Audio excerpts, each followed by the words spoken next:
100 years ago, after one of the first football matches between Australia and New Zealand, ashes from cigars smoked by captains Alex Gibb and George Campbell were stored in a razor case that had been to battle with the Anzacs in Gallipoli. It became the centrepiece of a trophy, encapsulating both the spirit of friendship and the sporting rivalry between the two countries. For 30 years, Australia and New Zealand played internationals for this trophy until the mid-50s, when it disappeared, only to resurface in April this year. Now, for the first time in nearly 70 years, a century-old tradition resumes. The Socceroos and the All Whites playing for the Soccer Ashes. A wonderful tradition. It does continue this evening at GTEC Community Stadium in Brentford, in the heart of West London, as Australia and New Zealand go head-to-head. A new life is breathed into a century-old rivalry. A very good warm welcome and good morning to all of you, wherever you're catching this coverage at home, and a very warm welcome to the two men who don the green and gold alongside me, Luke Wilkshire and Alex Bross. Great to have the both of you company very early this morning yet again. It's historical what's happening at GTEC Community Stadium, and a really special night ahead, but also a final chance, you've got to say, to impress Graham Arnold. Yeah, it is. It's great to be back again. We all love football, and look, a little bit more than just a friendly with something on the line. We all love that rivalry, and Australia looking forward to getting back to winning ways. Yeah, the history behind what's at stake tonight, I think, is fantastic. We don't have a lot of that in football, so to have seen the Ashes resurface and for the boys to be playing for that tonight is great. Well, let's head out to GTEC Community Stadium now. Tim Morgan is standing by for us, soaking up the atmosphere and with all the team news. Timmy. Good morning, Tara. Yes, hoping for a nice buzz at the home of the Bees. Plenty of Aussies live in this part of the world, so hopefully we will get a good turnout and a good atmosphere this one. Not a bad seat in the house, so they certainly should create a nice noise. You're going to see a very different Australian team to the one that took on England. Graham Arnold has made 5 changes. Among them, Alessandro Cecchetti comes in for his debut in defence alongside Harry Suter. Alongside them, Lewis Miller will make his first start as a Socceroo. At the other end of the age spectrum, Massimo Luongo playing his first game in Australian colours for almost 5 years. So Graham Arnold certainly living up to his promise that he was going to give players a go, give them a chance to impress ahead of World Cup qualification and the Asian Cup, which is obviously just around the corner.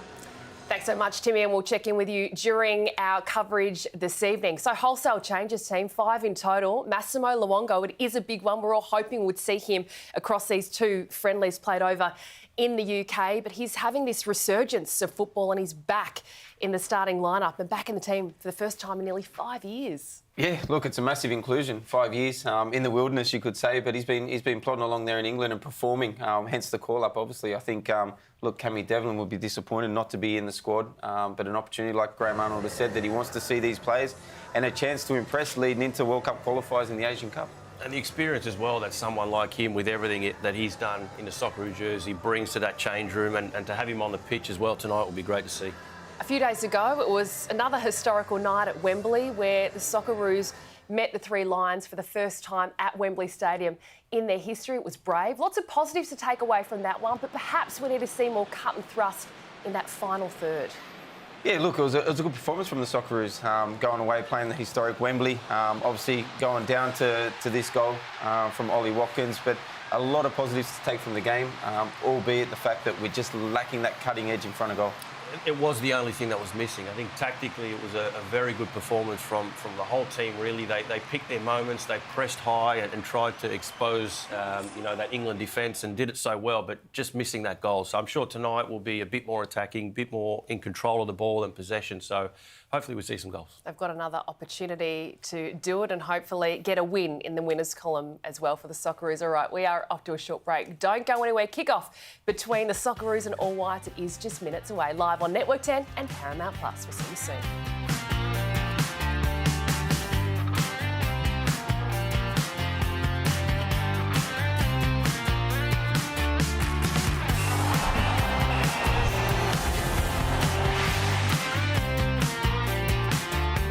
Time in 70 years, the Soccer Ashes are at stake this evening as the Socceroos and the All Whites go head-to-head at GTEC Community Stadium in Brentford in the heart of West London. Great to see some of the Socceroos fans there Lots of Aussies living over in the UK and taking a look at what we can expect tonight. Graham Arnold, Liv Brooke-Sheeran, Alex Brossi's made wholesale changes, 5 in total. We're gearing up for the 16th of November clash, Australia v either Bangladesh or the Maldives. That's when this World Cup cycle starts again.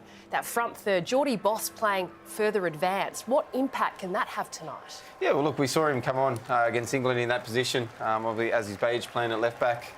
So, look, we know Geordie Boss likes to go forward, but I think a big inclusion is Chicardi and the opportunity for him at centre back alongside Suter. Completely new look back four. It is. But look, Chicardi is an exciting one. I think Arnie has spoken a lot about creating that depth and building competition for places. And I think bringing in another young player like that is just going to add to that. Do you see them being able to get it done? I know that we won against NZ the 2-match series last September. Yeah, you'd expect us to. Look, we've had some good performance of late without getting the results, so hopefully we get the result tonight. All right, it's time now for the anthems. And on the other side, your commentators, Danny McBreen and Simon Hill.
So 69 years since they last played for the Soccer Ashes, Australia and New Zealand do battle for the recently found trophy once more, even if it is too fragile to make the long journey to London. A replica is on hand tonight for the winners, and we will have a winner via penalty kicks if necessary. In 1954, Robert Menzies and Sidney Holland were the prime ministers of the two countries, and the combined population of the two nations was only just over 10 million, which is not far off the population of London today, which is the host city for tonight's historic encounter. The GTEC Community Stadium, of course, Premier League fans will know it as the home of Brentford FC.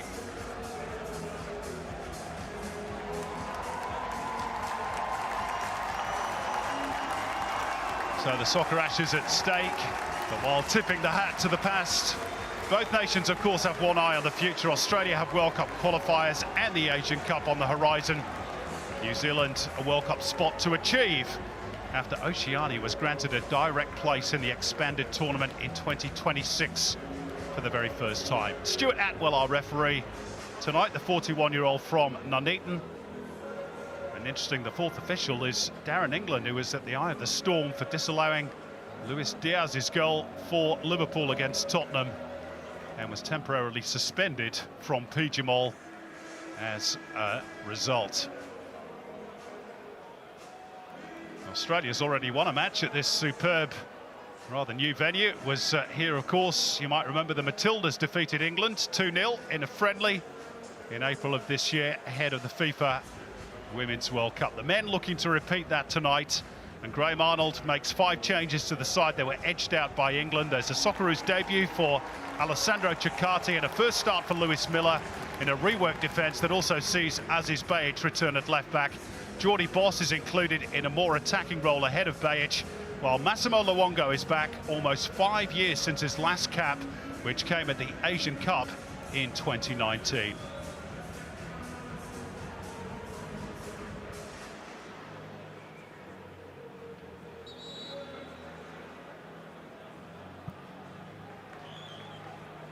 As for New Zealand, 4 changes from the All Whites and the 11 that started against DR Congo. Michael Ward replaces Nick Sarnev in goal. He played against Melbourne City for Venfret Kofu in the Asian Champions League recently.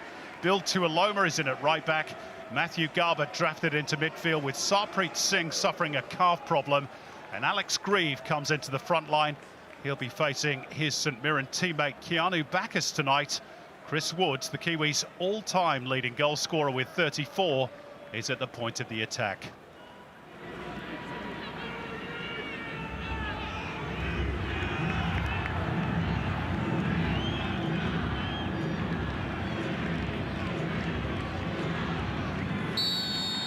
So it's New Zealand in the all-black strip who get us underway 69 years ago. Harry Brophy's Australian team lifted the Soccer Ashes after a 4-1 win over New Zealand in Sydney, giving the Aussies a 2-1 win in the series. Who's going to lift the trophy tonight? Daniel McBreen. Well, good evening and good morning to all our viewers out there. Well, I'm sure all the Australian fans out there are hoping Graham Arnold's men can do the job. We know it's a big feather in his cap. Proud history with Australian football. Graham Arnold loves the history that goes with it, and he's embedded that with his team as well on how important it is to take this trophy tonight. New Zealand will also know that importance. Graham Arnold, who scored 6 of his 19 international goals against New Zealand as a player, and he won the old Trans-Tasman Trophy that replaced the erstwhile lost Soccer Ashes. And as for the All Whites, playing in all black, of course, this evening, well, they haven't beaten Australia since the 2002 OFC Nations Cup, 7,765 days ago. So it's been quite a while between drinks for Darren Baisley's team. Here's a touch for their goalkeeper, Michael Ward, who's essentially third choice at his club side in Japan, Venfret Kofu. There is Darren Baisley, back in the country where he was born and played over 500 games for Watford and for Wolves and Walsall before heading to New Zealand to play for the ill-fated New Zealand Knights, and looking to become the first Kiwi coach to win the Soccer Ashes in 100 years. And New Zealand on the attack, and they're trying to find their talisman, Chris Woods, their captain, who will turn the ball back for Elijah Just. Cross blocked, Kakachi has another go, and a chance for Stamanic to try and drill one from long range. The scraps will be picked up by Kakachi, and it needed Harry Souttar's intervention at the near post, and New Zealand have the game's first corner. Well, a good early start from the All Whites.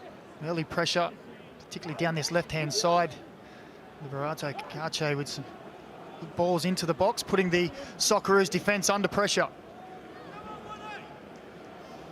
It's going to be Callum McCowart, formerly of Wellington Phoenix to deliver the corner in towards the near post. And they went for the spectacular via Michael Boxall, but Australia scramble it clear, only for the time being. Good strong starts by the Kiwis, and they were looking for a foul there. On just by Lewis Miller, bringing his brand of muscularity that we remember from the A-League with the Central Coast Mariners to the international arena. Yeah, good to see him. Another young player getting his first cap recently against England. You see here, Michael Boxall, look at that, a little bit spectacular overhead. Not one you'd normally see from a defensive player. Well, particularly as he's yet to score in what is now 45 internationals for his country. That really would have been a back page headline writer. But the All Whites have certainly settled the quicker of the two. Australia, of course, Macca, without a win in their last 4 internationals. Now, some of those fixtures have been really tough ones, but even so, it's not a habit they particularly want to have ahead of the World Cup qualifiers and the Asian Cup. No, that's right. We heard Graham Arnold saying that the performances he was happy with, it's just that cutting edge. They really need to find the goals, take those opportunities.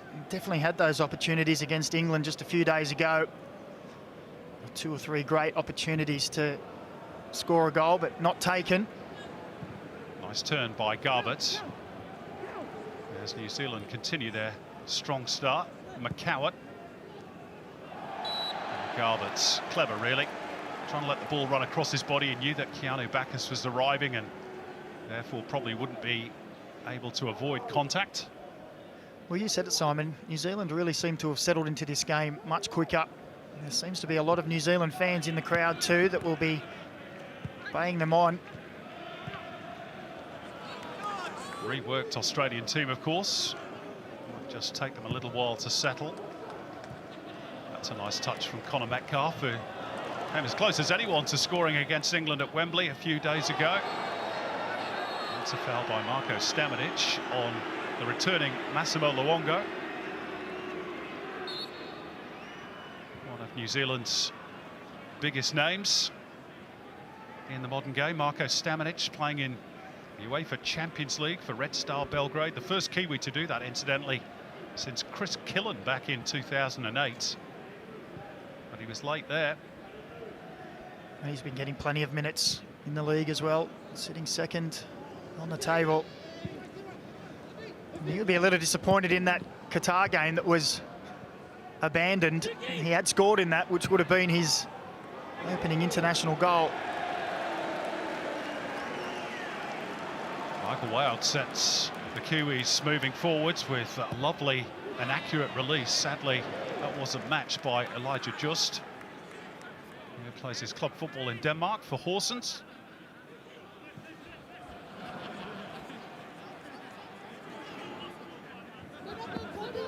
Metcalfe linking up with Miller.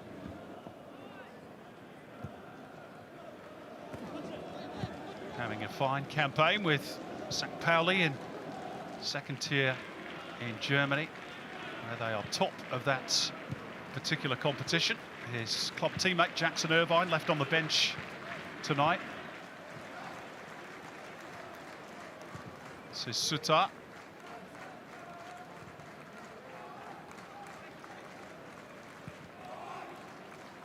I'm sure Graham Arnold, who set the game plan up so well against England at the weekend, will be looking for his team to be a little bit more expansive tonight against the lower ranked Kiwis. Oh, without doubt. I think he'll be asking a little bit more aggression, a little bit more from fullbacks getting forward as well. Maybe the case why we see Aziz Bage and Lewis Miller both renowned for getting forward from those deep positions. Miller's been shut down here by Kakachi, and now it's Elijah Just. Has Kakachi in attendance. Looking for the little threaded ball through. Alex Grieve retrieves it. Stamanic. Nice little triangles being worked by the Kiwis before eventually Martin Boyle takes control for Australia.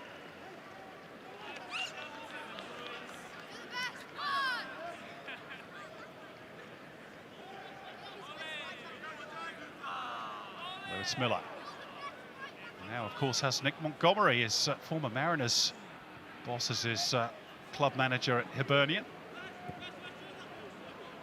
Started to establish himself in the first team at Easter Road this current season. They've got a big date coming up against Rangers at the weekend. Big week for Lewis Miller. Yeah, they have. Nick Montgomery said he'd be watching this game at the training venue and looking how his players go with one eye on that big match.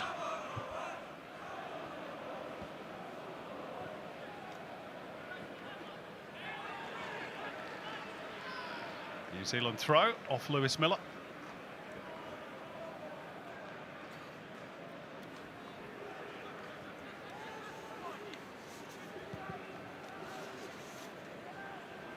Boxall.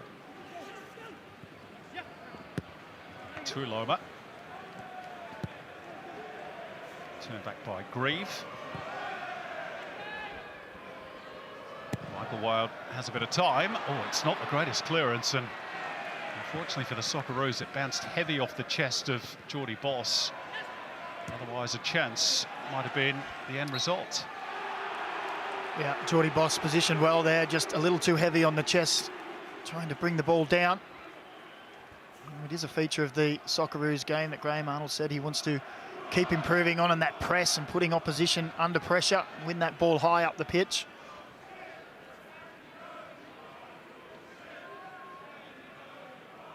It's not the biggest crowd inside the GTEC Community Stadium, but it does appear as though the Kiwis have the majority of the fans on their side. This is Luongo trying to pick his way through a packed defence. Bacchus works it wide right for Miller. He'll hang it up for the far post, and Jordan Boss on the volley. A decent contact, but there were bodies in the way.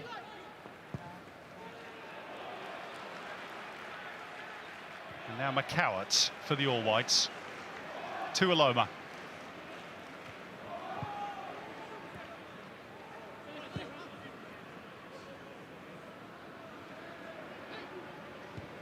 That's last win for New Zealand over Australia, 2002. Came courtesy of a Ryan Nelson goal against a very understrength Socceroos team back then.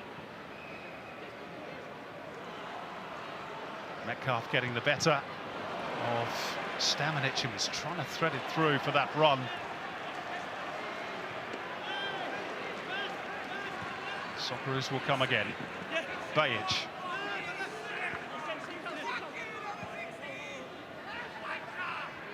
Bacchus. Nice switch of play for Miller. Boyle. Went down under the weight of the challenge of Liberato Cacace. He thought there wasn't too much in it. What's your verdict? Well, I tend to agree with Cacace there. Boyle seemed to go down very easily.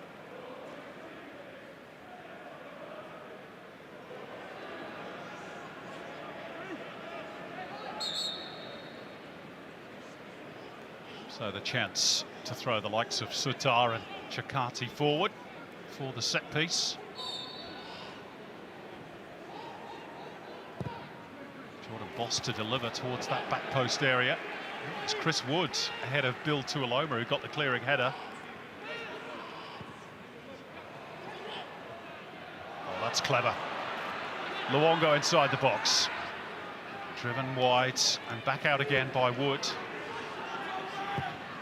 Time for the cross, and back post was Chakati, and there is the opening goal. Mitch Duke with the finish, although Harry Suter is claiming it too. They'll sort it out between themselves, but what is clear is that Australia have taken the lead in the 13th minute after all that early good work by the All Whites. Well, the face of Darren Bazley said it all there, didn't he? Disappointing defensively from New Zealand. You see here, as the ball comes round to the back post, it's a wonderful header back in, and then Mitch Duke just first to react, plenty of New Zealand bodies around. Harry Sutag, Mitch Duke almost getting in each other way, but sorted out wonderfully well. And Mitch Duke with a wonderful finish. But again, Darren Baisley will be looking at his New Zealand defenders there and thinking, what were you doing? Plenty of black shirts, but it's 1-0 to the Socceroos.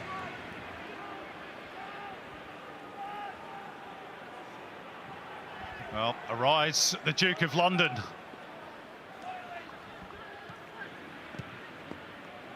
Mitch Duke, who is on the brink of promotion to the J-League with his club side in Japan. Machida Zelvia now moves into double figures in the international arena with his 10th goal for his country. And Darren Baisley will be very frustrated with that, given the positive start that his side had made. Yeah, indeed. It was a good opening 10 minutes from New Zealand. They looked to settle into the game well. It was really only probably the second ball into the box, and it ends in a Socceroos goal.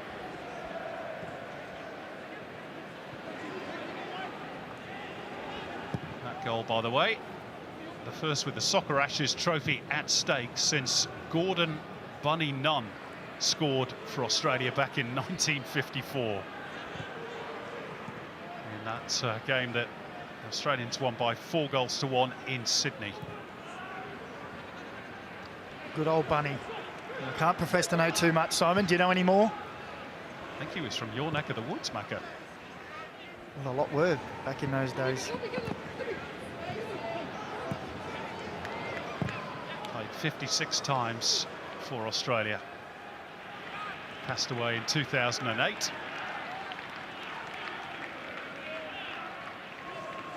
It shows just how long that trophy has been lost for. It's quite remarkable that it's been found. The holy grail of the game in Australia, as it was for so many years. And, Mitch Duke has ensured that Australia have just taken a stride towards retaining it.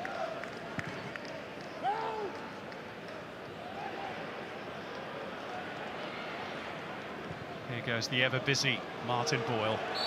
And unfortunately for Australia, that's offside against Geordie Boss. And he just made his run a little too early, a little too eager there. New Zealand back line was quite uniform, held it well.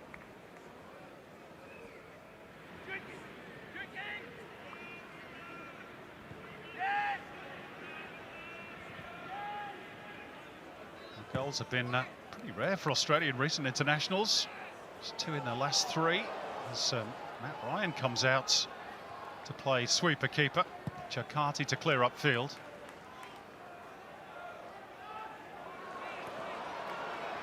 Both those goals coming in the 2-2 draw against Mexico. One from a corner, one from Martin Boyle's penalty. They haven't scored a goal from open play since the game against Ecuador back in March.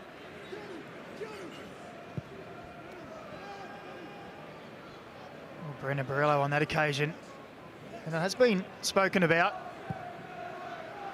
Trying to find that clinical finish in front of goal. And it was put to Graham Arnold. Where do we see that next individual player? Where is the next Tim Cahill, Harry Kewell? And he said, well, at the moment, it's a collective. Mitch Duke has certainly done well in leading the line. He is the first choice in that position at the moment. Boss turning into traffic. Sorted out by Stamanic for New Zealand. And worked out wide by Garbett. Australia quick to retreat. Stamanic will switch it with a beautifully flighted ball out to Elijah just on the left, but the cross rather floated into the gloves of Matty Ryan.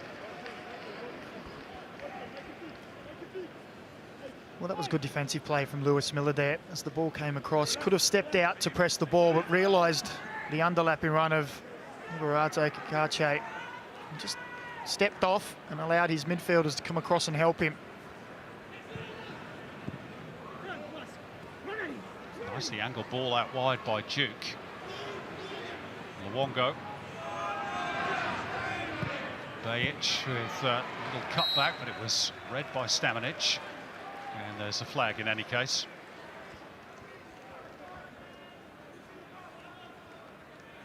And I think Luongo just held on to that ball, just probably maybe one touch too many there. There's plenty of support play. Big few months coming up for Graham Arnold with those World Cup qualifiers. And incidentally, talking of which, as we watch the goal once again, expertly dispatched by Mitch Duke, and credit to Chakati as well, who got up well at the back post. Yeah, he did. Good, strong. Not only to win the header, but to guide it into the area that he knew his teammates will be supporting. Just on those World Cup qualifiers, Bangladesh won through earlier today against the Maldives. They will be part of Australia's group, and they will face Australia at Amy Park in Melbourne on the 16th of November. Tickets still available for that game if you'd like to get along and support the Socceroos as they begin their quest to reach the World Cup in 2026.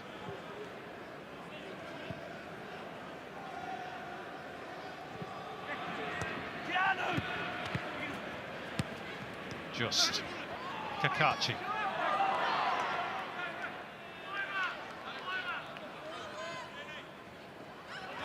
Kakachi doggedly trying to stick to his task. Eventually gets pinged for the foul on Miller. Well, that's going to be an interesting battle to develop as the game goes on. Two very strong players, both love to get forward, very aggressive.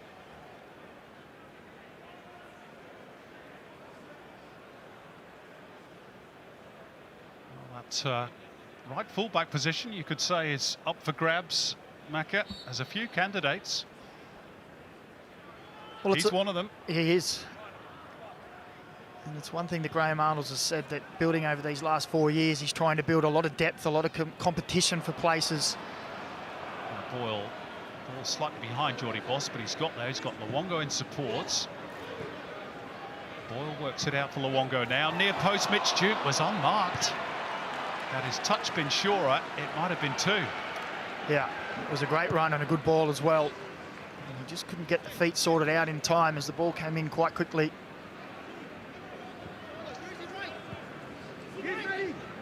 Here's Chakati. He's had to wait a while for his debut. Been in a couple of Socceroos squads. Here he is again on the ball, doing really well for Parma in Serie B in Italy. They're top of that league at the moment. And he's got a nickname in Italy of Il Muro, which means the wall. Which is not a bad nickname for a central defender. Yeah, you'll take that, wouldn't you, every day of the week.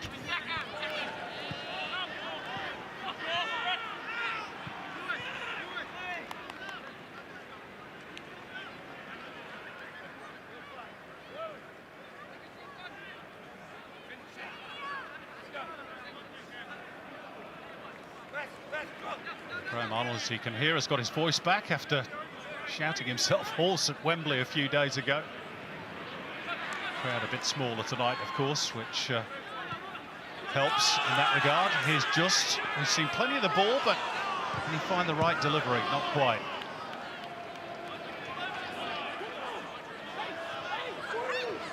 Little threaded ball for Garbett. Chris Wood saying, I need a better service than that. Well, it's not through a lack of tryings, particularly down this left-hand side for the All Whites. Kakache and Just both getting forward, but Lewis Miller has done enough to put them off on the cross. The delivery hasn't quite been there.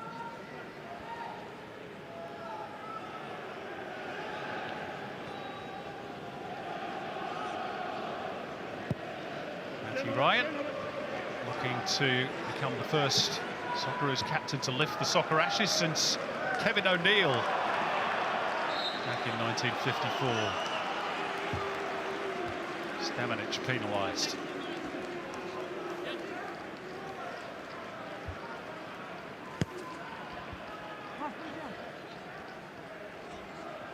Just a little bump on Massimo Luongo.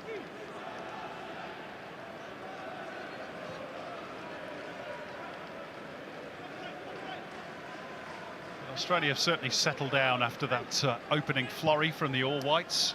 The goal helps, of course. Yeah, it was probably the first 5 to 10 minutes was probably a give to New Zealand, and then Australia just started to inch their way in. And as you say, a goal really settles the nerves, and now they can move the ball around, look to disrupt this New Zealand defence. There are some Australian fans inside the stadium as well. Exchanging a bit of banter with their New Zealand counterparts. At least I hope it's banter. Ball cut out by Garbutt. Now he's lost it. Australia looking for a foul. Nothing doing. Bacchus, Boyle, Miller. Boyle again. Squared up by Bacchus for Luongo.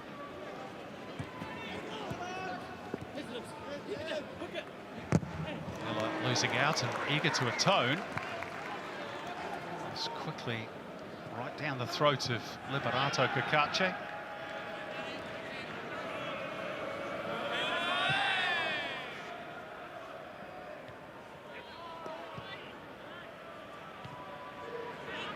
Stamenic. Chested down by Alex Grieve.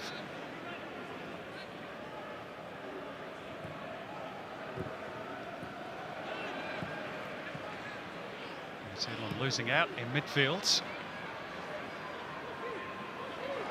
Boss gonna have a go here. Good save. Michael Wild to deny Jordan Boss his first international goal.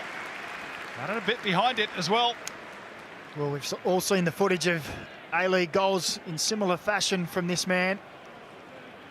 As he cut inside there, he had one vision, and it was that far top corner.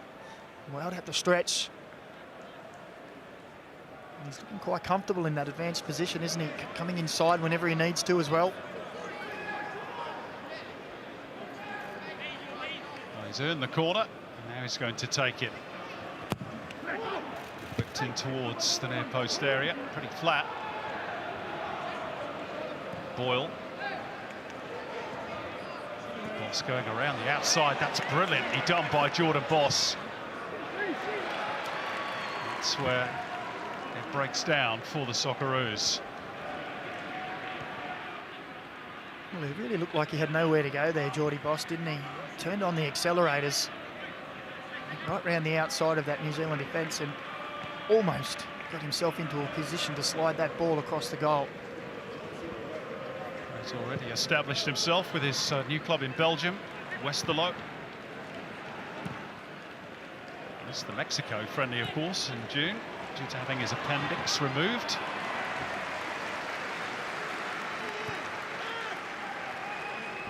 He's earned his team another corner here off Michael Boxall. And they just seem to have stepped it up a gear, the Socceroos. There's the New Zealand contingent. I think they call them the white noise, don't they? They're very vociferous tonight.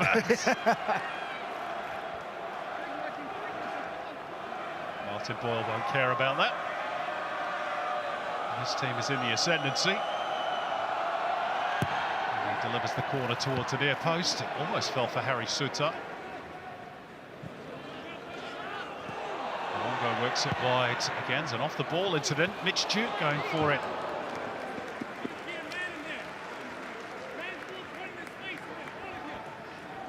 Well, a shake of the head from Mitch Duke. Found himself again in a little bit of space. There was another decent ball in. You see just across that 6-yard box. Central again. Just couldn't quite get up. And that man will be asking a few questions. How can these Socceroos be finding that space in that area of the pitch?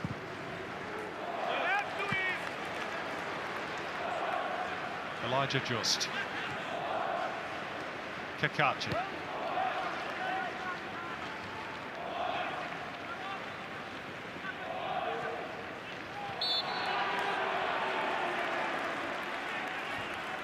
Bacchus from behind on Garbett.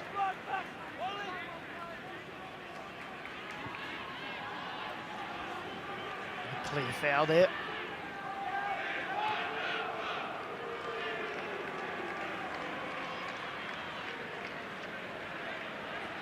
Pinnacker. Clip ball over the top was the right idea. Just a fraction too heavy for Callum McCowart.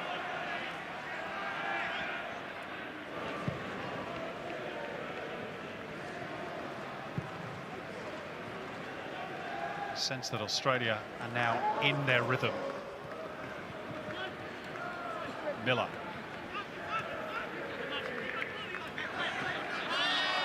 Almost went down a blind alley there, Lewis Miller. Managed to readjust.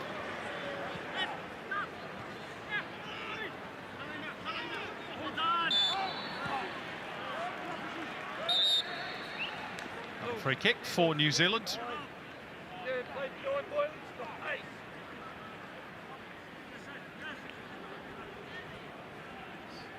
Metcalf had a bit of a nibble.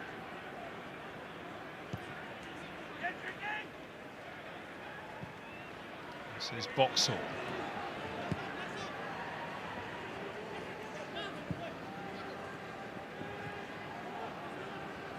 the way back from Marko Stamanic for Michael Wilde.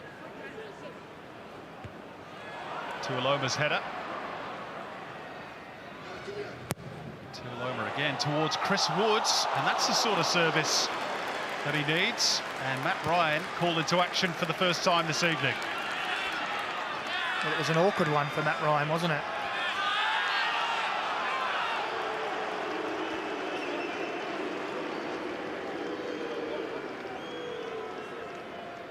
Hasn't had too much to do. The work by Tuiloma forced the chance. Yeah, it was going wide, but when it first came off the head of Wood, it looked like it was going to be harmless, but it just skipped off the surface a little bit, and Matty Ryan just wanted to make sure.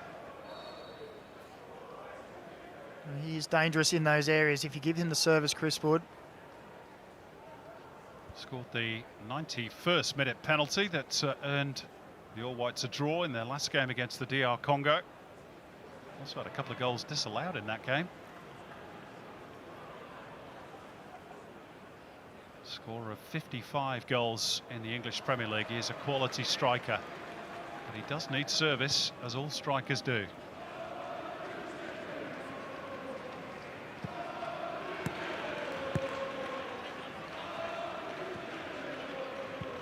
Bacchus. Luongo. Metcalf with room and time to turn, and now drive through. Big gap in the New Zealand midfield. Boss leaves it for Luongo. Miller available. And by Pinnacker. And then further clear by Stamanic. Luongo had time to get the head up and almost picked out the run of Mitch Duke, but not quite. The Australian midfield is starting to find its feet. Luongo has been involved in plenty in that more advanced position. Connor Metcalf has shown some good feet, moving that ball around.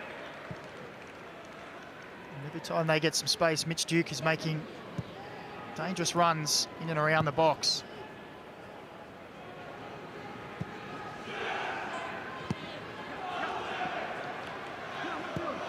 Garbett with Bacchus snapping at his heels.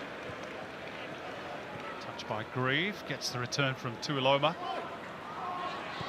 Grieve to drive forwards.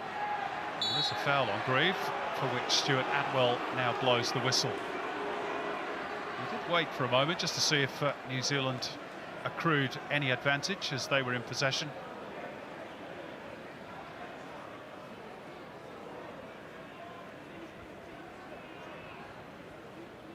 Fairly hefty whack for the player from St Mirren.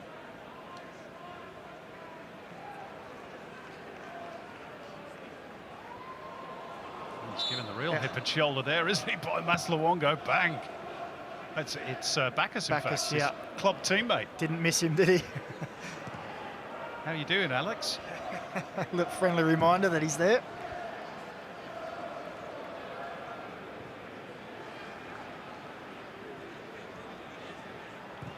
Australia have numbers here. New Zealand a bit light on, but they managed to recover. Stamanic to drive them forward.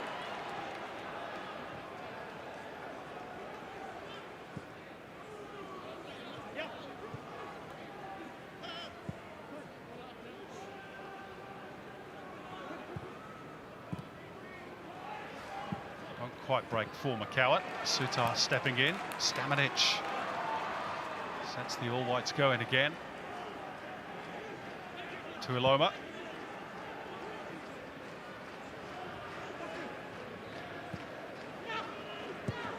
Pity from the New Zealand perspective that Sarpreet Singh is not fit to play tonight. Only just back, of course, from long-term injury.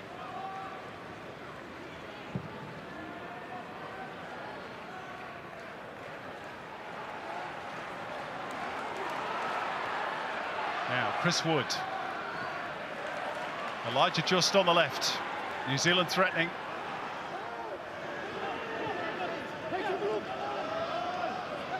Kakachi. Deep towards Tuiloma at the back post, and seen behind by Aziz Bayic. Couldn't afford to take a risk.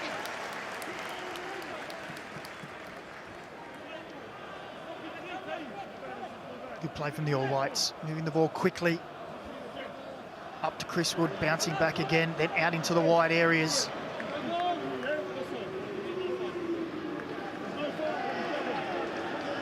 Michael Boxall, one of the potential targets on this corner, but Sutar gets firmly clear. Picked up in the deep by Kakachi. Let's call that ambitious. He heard the crowd, didn't he? Calling for the shot. Very ambitious indeed. Mitch Duke with the only goal that matters. And he was close to getting a touch on that floated ball in from Maslawongo, which might have made life difficult for Michael Wild.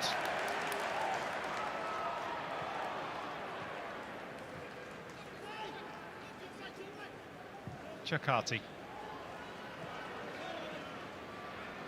Duke. Boyle waiting in the box. He's the only one there at the moment. And there he is to finish. But he has a little look around the corner, which was perhaps a giveaway that instinctively he knew he was offside. And so it proved. Well, Stamanic was calling for the offside on the original ball out wide there, but his teammates had dropped, and you can see there Boyle just goes a little too early, and I think he knew. It was a good ball in, nice finish, but half a yard to a yard in the offside position. The Socceroos are finding a lot of possession in between the New Zealand defence and midfield, and particularly on that left-hand side as well, the Socceroos left-hand side. They're getting a lot of joy.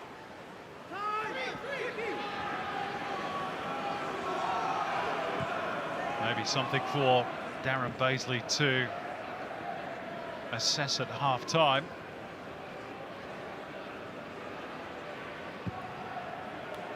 Much shallower bench, the Kiwis, than the Australians. Here's Grieve. And they force another corner. They've had a few of these.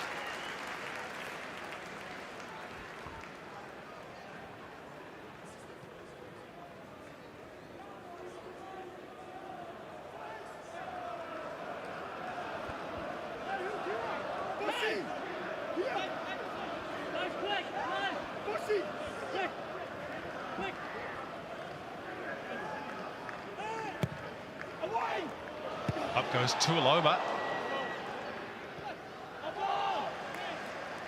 Good defending by Massimo Luongo. Who's someone we've not really mentioned his re-emergence into the national team. That's a foul and a free kick for Australia. But almost 5 years out of the Socceroos equation, and now back in, and with a chance perhaps to make Graham Arnold's Asian Cup squad. Well, he's getting regular minutes at Ipswich Town, his club, which is sitting second in the championship in England, which is a very, very tough competition. And if you're performing at that stage, you're always going to be in the national team plans. And he's not doing himself any harm with his performance tonight.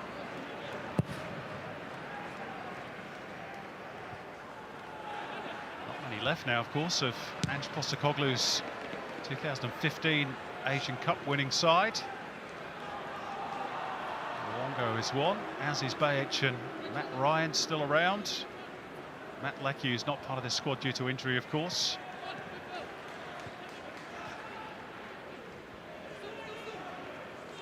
Football changes so quickly.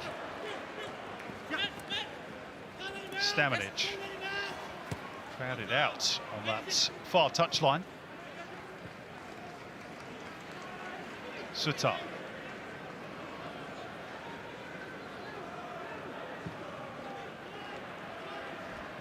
Duke. And again, those spaces between the lines.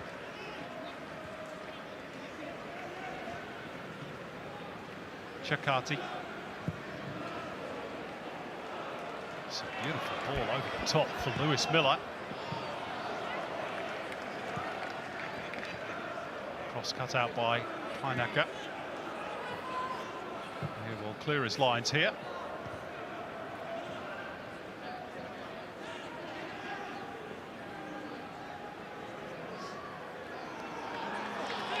Which way does that throw go? Australia get the verdict.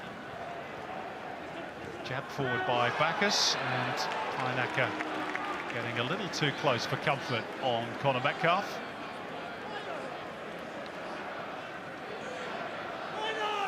Plays for Sligo Rovers in Ireland.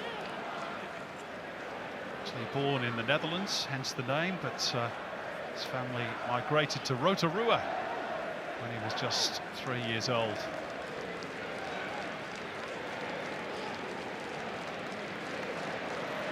Michael Wild, another one of Dutch origins. Both are on red alert for the latest Socceroos free kick, which Geordie Boss delivers. Too flat.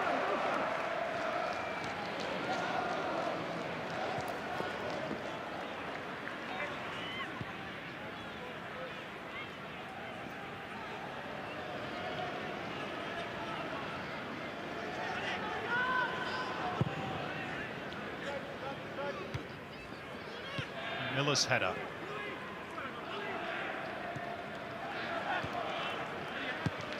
That's it, back off Bacchus. Forward by Ryan. And a bit clumsy from Miller. I guess his physicality and the way he plays the game means he's always going to cough up a few fouls here and there. Yeah, he just got his positioning wrong on that one, didn't he? He's got caught on the outside, forced into the foul. Kakachi.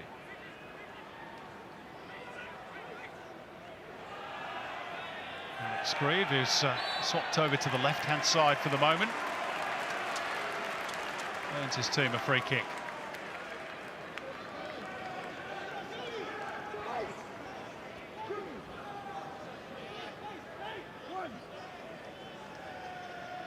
Well, he tried to keep his feet, didn't he?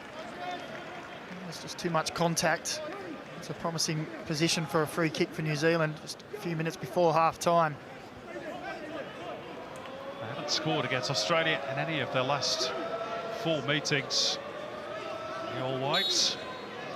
See if they can put that right here. Callum McCow with the delivery. It's way too deep. Way too deep. Yeah, it's disappointing. Plenty of bodies forward on that occasion. Big, strong player in Chris Wood there as well. Disappointment for Darren Baisley, who took over from Danny Hay. Strangely enough, the man who actually helped bring him to New Zealand, they played together at Walsall. He recommended him to the New Zealand Knights.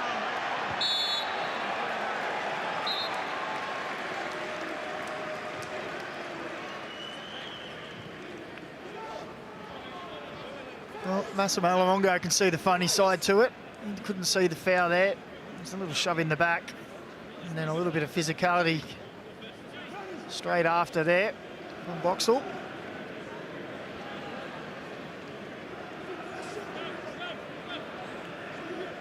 This Ipswich Town team doing very well. Currently second in the championship. Teammate Cameron Burgess on the bench tonight after consecutive starts. And New Zealand with another set-piece chance. Matt Ryan calls for it and claims it.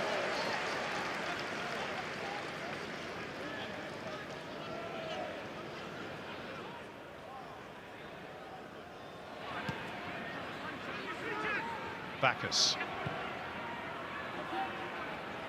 Chakati. And Bajic.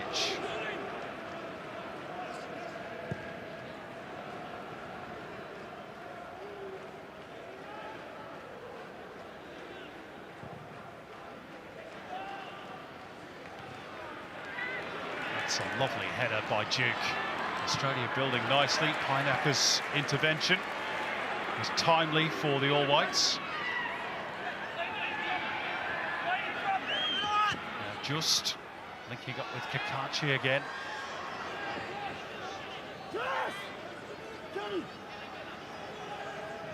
Oh, that's careless from Libby Kakachi.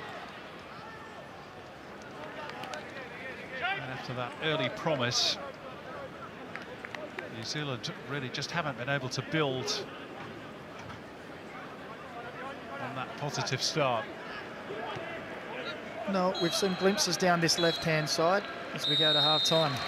And Mitch Duke has the goal that separates them, unless it's going to be credited to Harry Suter. Maybe he got a touch, maybe he didn't. They can sort it out between themselves. Geordie Boss forced Michael Wout into one really good save at the other end. Chris Wood with the Kiwis' only real opportunity. Half-time then at the GTEC Community Stadium. Australia 1, New Zealand 0.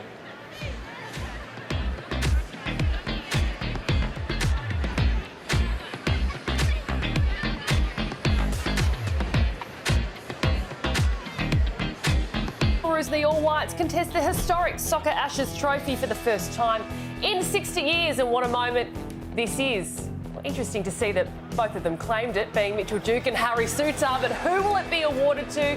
That one putting the Socceroos in the lead 1-0 against New Zealand. A very good morning to you and welcome back to Luke Wilkshire and Alex Brosk as well. We saw the moment right there. It was great that the Socceroos got the early goal.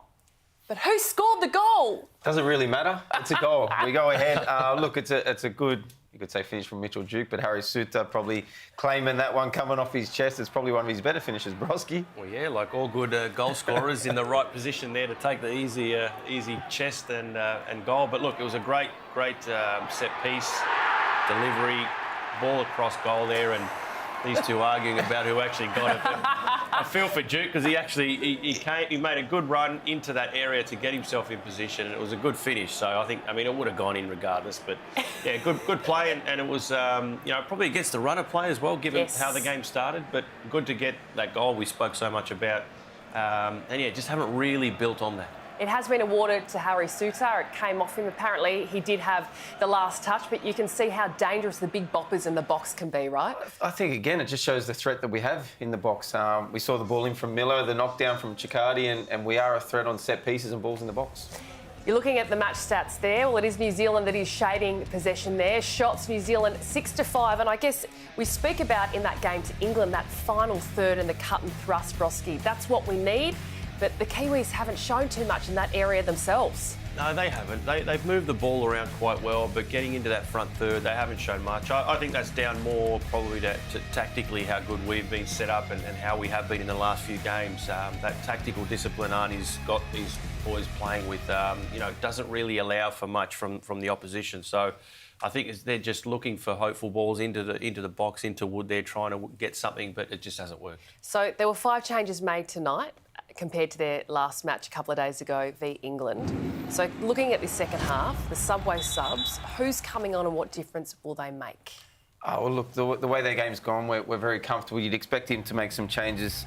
Someone like Bull, I think we might see Sammy Silvera, who can come on and inject a bit of creativity as well there, and to give Boyle a little bit of rest leading into the weekend. Also, you'd expect to see Borello at some point for Mitch Duke, who's obviously led the line the last couple of games. Yeah, he has. And look, for me, I'd like to see a couple of the youngsters get on. Mo Toure, he was get some more game time for him. He's an exciting young winger we want to see more of. And Paddy Yazbek in midfield as well. He's been doing great. So to see him get some minutes would be good as well. Let's see who gets some moments in their legs at Brentwood's home ground. We are off to a short break. More coming up, the second half between the Socceroos and the All Whites on the other side. And don't forget, the Matildas, they are back in action. They're qualifying for the Olympics live on Network 10. Looking for an option. On the right foot! Razzo! Top corner! Here she is hitting that! She has been fired up for this one. What a strike! It's wonderful! The comeback for Fowler, beautifully done! It's there for Kerr! And she's fired the Matildas in front.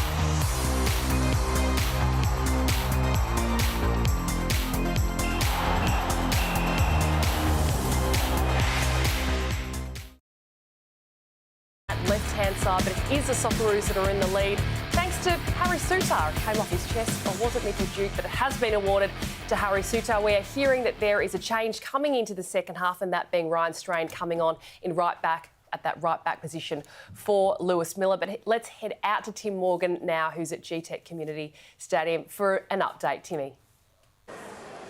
Thanks, Tara. It'll be feeling a bit like an away day for the Socceroos at the moment. Certainly the New Zealand fans have been the ones the more vocal. I know we're playing for the Soccer Ashes trophy. It's felt a bit like the Cricket Ashes at time. They've even brought out the same old Aussies, always cheating chant. Ray Martin, much like he did at Wembley, trying to drown the crowd out. He's been yelling the entire first half, just urging his team to press, press, press. That has been the main message from the Socceroos boss. So they'll be looking at subs for the second half. One that could happen. Mitch Duke just went down, just seemed to have a little ankle concern. Did play out that first half, but if he isn't right to go, Brandon Borello would be the logical replacement there. But we should soon find out if there are any halftime subs, because the second 45 is just around the corner.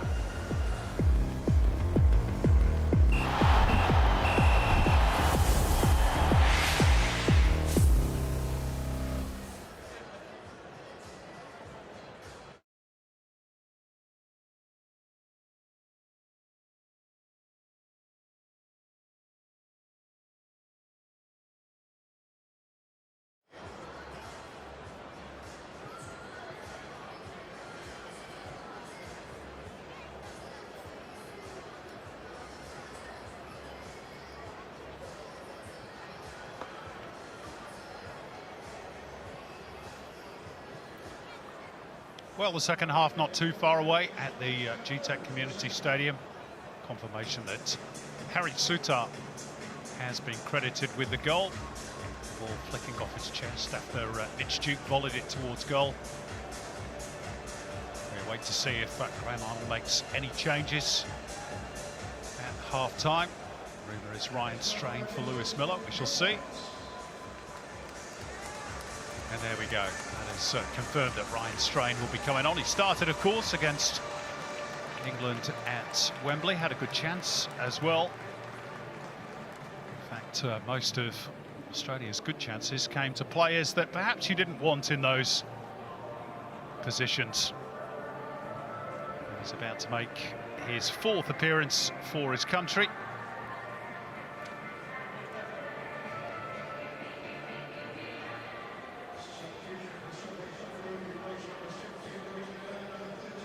More changes to come, no doubt. So Australia leading by a goal to nil, which was the scoreline, incidentally, when they last met in London back in 2005. Australia winning thanks to a Simon Colosimo goal late on.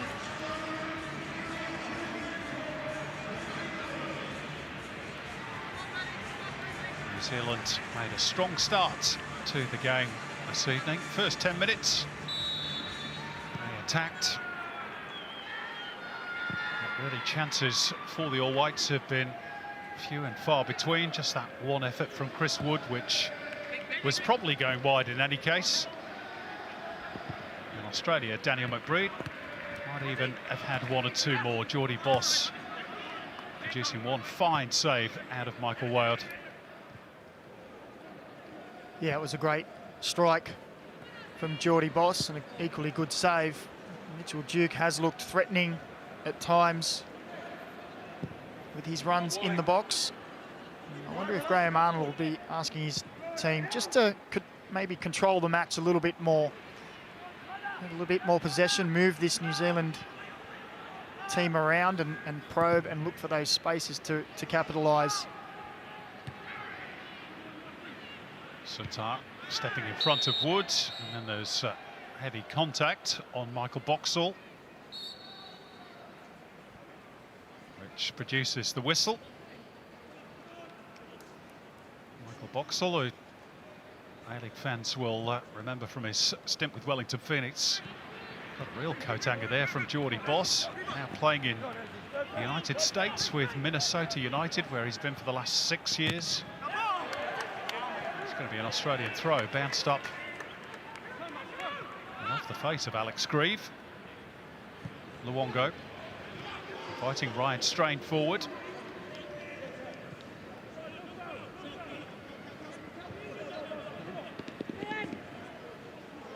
It's Australia's 17th international, all told, in the City of London. Their last win was against Saudi Arabia back in 2014, but they're well set here. Metcalf almost able to release Geordie Boss. Now Chakati, who's had a very solid debut. He has had a hand in the goal as well, adding to his defensive duties. Sutar, and nobody's picked up Geordie Boss here. It's Metcalf. Now Luongo. Three at the back post if they can find the angle. Might not need the angle. Geordie Boss trying to curl it into that bottom corner. He's had a couple of sights of goal this evening. Darren Baisley has so far resisted making any changes for the New Zealanders. Does have Ben Wade available. And Joey Champness on the bench as well.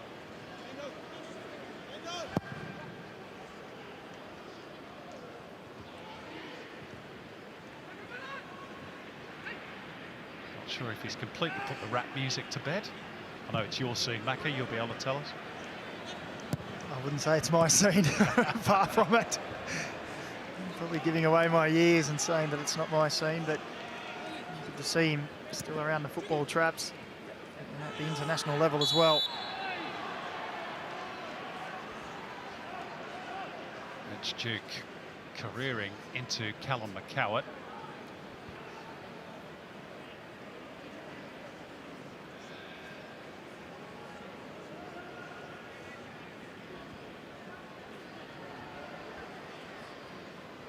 One clearly hurt. The former Wellington Phoenix player. Darren Baisley hasn't considered the current A-League players for this international, given that the new season doesn't kick off until this weekend. You'll see every game, of course, live on Paramount Plus throughout the campaign of the A-League men's season. New Zealand needs a bit better delivery from a set-piece situation than that. They're still on the attack. Painaka works it wide for Tuiloma. And slung in by Garbutt, that's better. And it needed Harry Sutar's intervention. Yeah, it was a dangerous ball, wasn't it? A little whip across that 6-yard box. Needed a big frame of Harry Sutar to stoop and head away. And they started the first half well. They seem to settle first 5 minutes, New Zealand, and have done in the second as well. Darren Baisley will be wanting to see that continue a little further into the second half. Corner into a decent area, but there's Mitch Duke underneath it. Bajic and Luongo trying to clear their lines between them. Bajic almost turning into trouble, still might be in a spot of bother. Well, they're done well to get out of that little pickle. Socceroos. Yeah, composed play there as his Bates was in a little bit of trouble, but Keanu Bacchus came and supported well in a little pocket, composed. Now they win the corner. The throw-in, sorry. I wish it was a corner. Yeah, optimistic.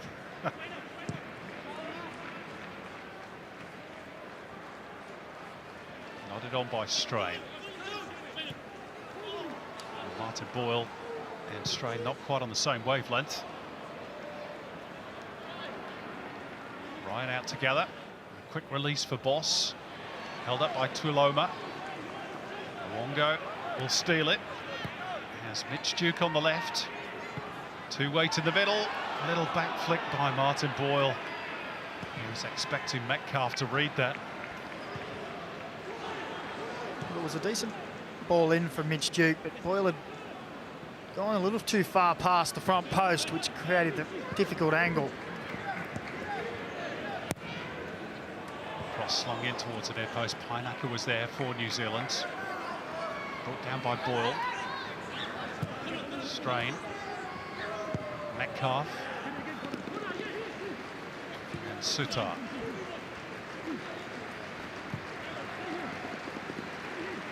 Sutar now with 8 goals in 19 internationals. We asked whether Australia would be able to find a goal scorer. Maybe they have one already. It's their central defender. There's Boyle, now Strain, and Pinaka at the near post, out for a throw.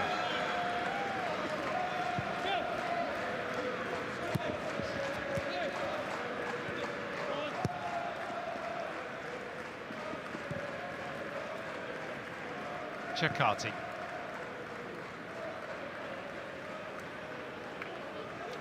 Luongo. Nice triangles being worked by the Australians.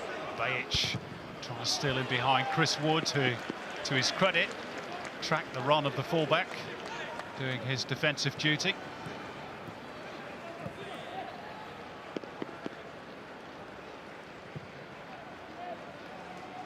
Slung crossfield by Chakati. Luongo.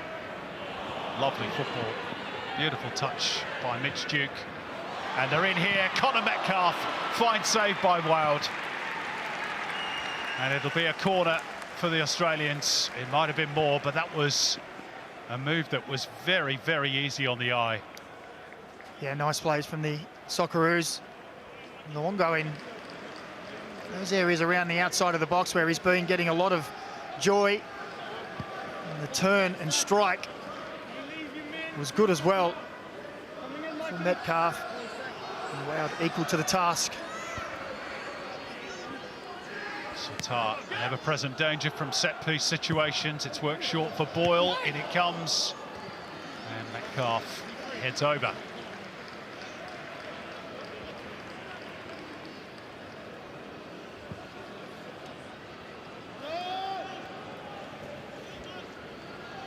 He scored for his club side of the weekend. Last weekend, that is. St. Pauli against Nuremberg in a 5-1 win. A couple of chances within the space of a few seconds for Connor Metcalf. Sadly for Australia, not able to take either.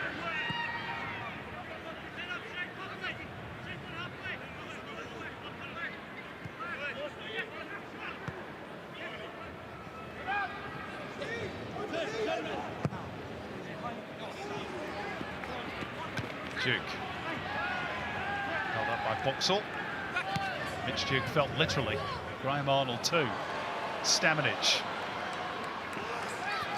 Garbett. Sutar in the right place at the right time.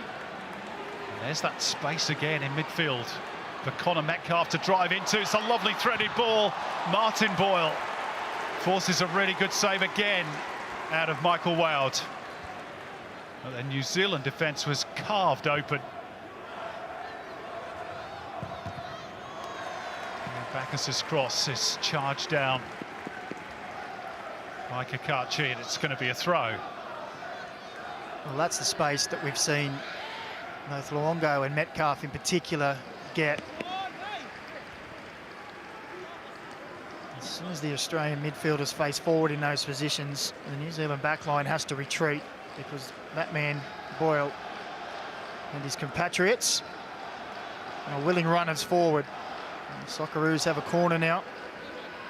Well, Australia pushing for that all-important second goal. Graham Arnold has driven home the message they need to convert good performances into wins. Jordy Boss towards Sutar at the back post. Painaka holding him at bay for now. Luongo. Sutar joining in as a playmaker, floating it towards the back post. Nodded away by Grieve. New Zealand pinned in their own defensive third. Boyle around the outside, but Kakachi there to meet him. But it's wave after wave of Australian attack at the moment. Luongo's ball, and back post was Duke. He was ever so slightly off balance. Awkward to execute.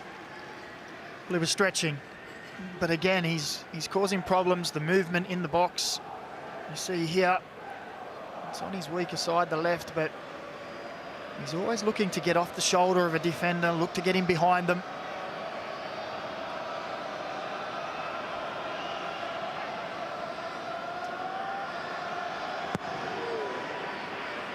Australia have now had 8 shots, 3 of those on target. Well, in fact, let's update that for you.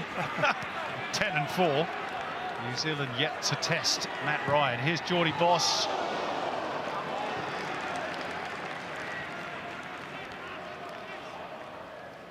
Yeah, that sums it up.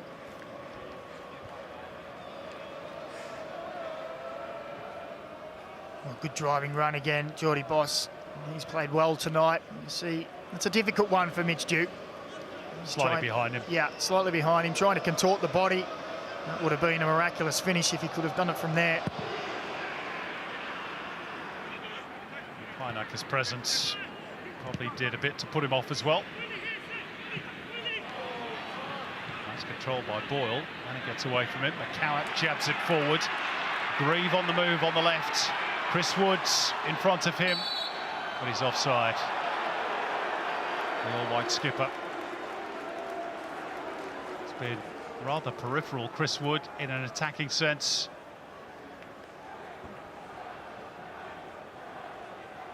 It's marginal, but probably offside by a toe. Yeah, fractionally. Just looked a little frustrated, didn't he, on the close-up there. Can be difficult as a 9 when you're not getting much service, not many touches on the ball, to stay alert and positive.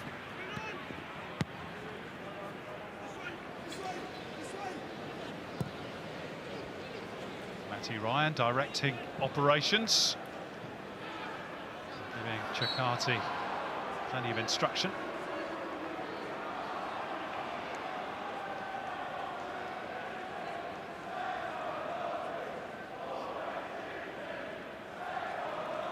Garbutt hurt. Nothing to do with Conor Metcalf. I think actually when he reached out and caught Conor Metcalf and just twisted the ankle, caught the toe in the back of Conor Metcalf, and he looks to have come out the worse for wear.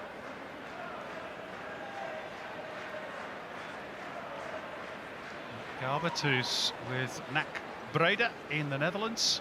That's Graham Arnold's old club as well, isn't it?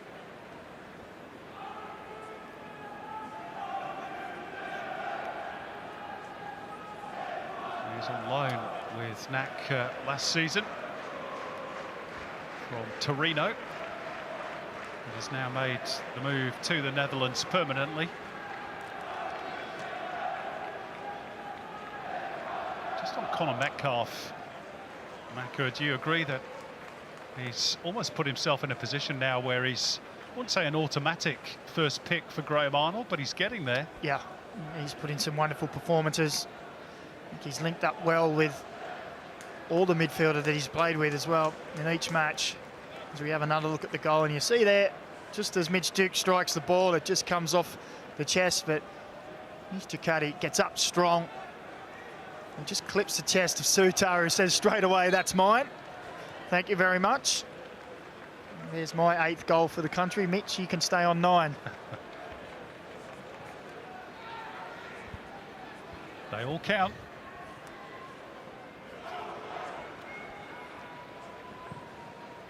Garbutt back up and about. There's that little pocket of space again that Australia have exploited so well this evening. Boss to tee up Luongo. Boss again. Australia again buzzing around the New Zealand penalty area. Bajic working those little angles. Luongo. Bacchus. Out for Strain.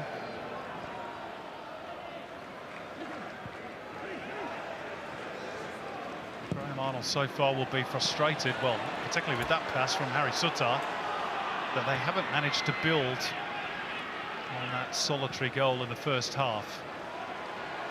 New Zealand looking to fashion something here. Kakachi. Sutar atones for his error.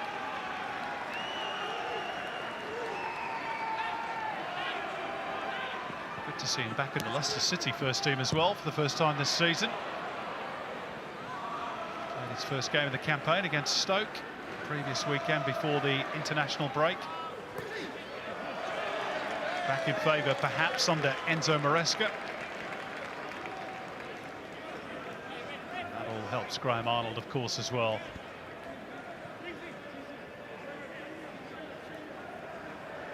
Well, Graham Arnold has stated on many of occasions that he wants to pick players who are getting plenty of game time and plenty of minutes at their club.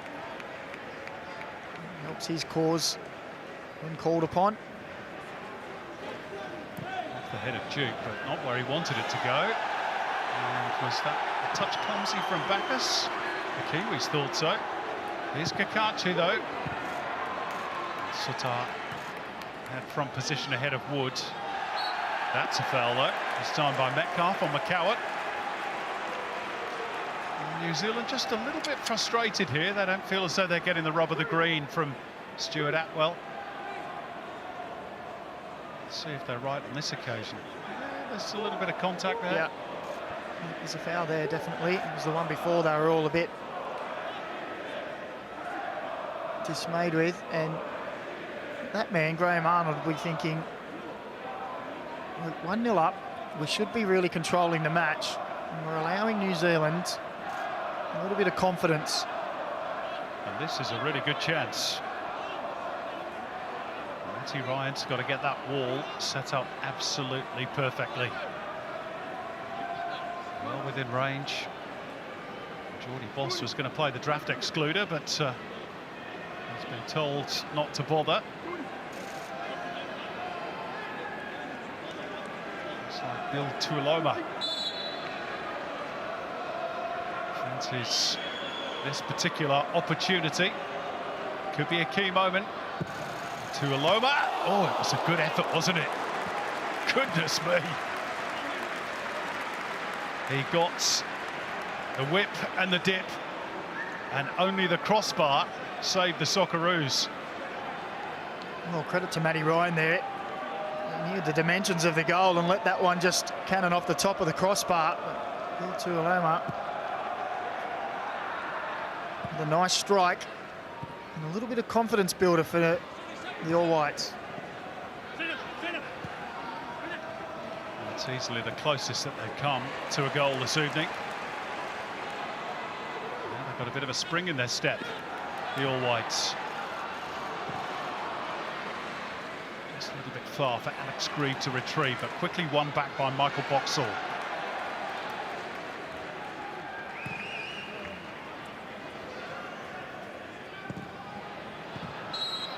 They are desperate to get back on level terms. They've coughed up another foul here. In terms of the Soccer Ashes, which is the trophy they're playing for tonight, they've not won it since 1923, the first year of its existence, under the captaincy of George Campbell. Meantime, Australia going to make a triple change here. Jackson Irvine, Craig Goodwin and Brandon Borrello all about to enter the fray.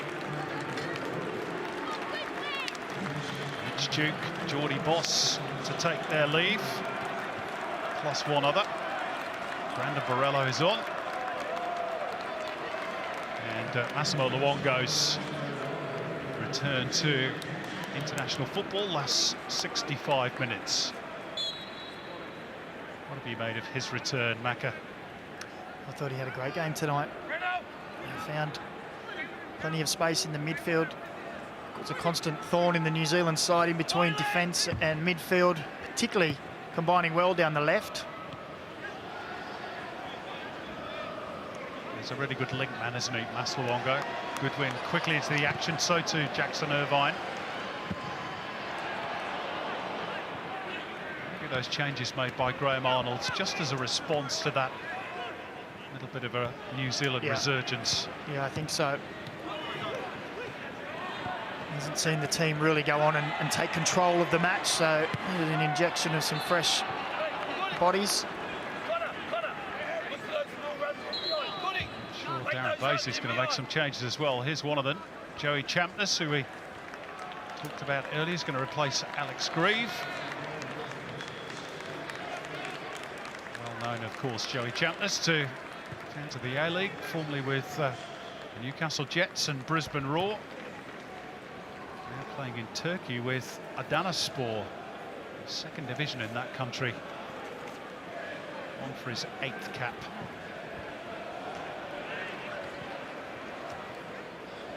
Bage. Goodwin cutting inside, Craig Goodwin. Good block by Pinecker. And on the follow-up, Ryan Strain puts it well wide. Well, Craig Goodwin's been in some fine form since his move to Saudi Arabia. Cuts inside there. And again, Ryan Strain, as he did against England, in a good position. Not quite the finish that that man wanted, as you can see.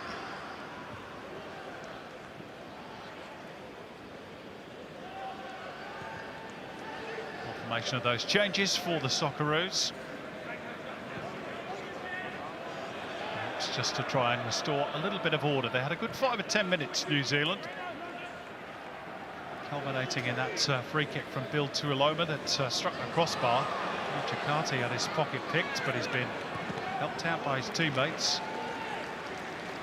Virtually the first time that's happened tonight. Chakati's looked very comfortable in possession. He has, just a little too much there under pressure. Needed Jackson Irvine to step in and help him out.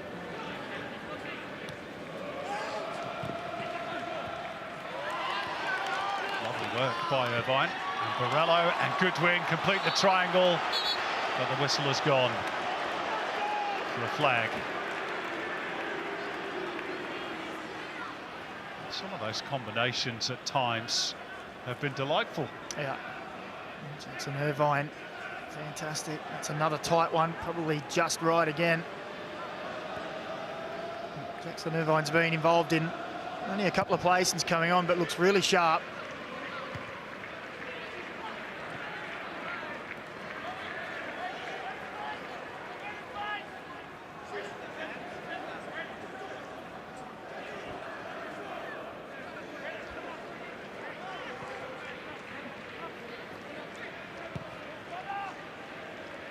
Approaching the last 20 minutes in London. Australia still leading thanks to that first half goal that's been accredited to Harry Suter.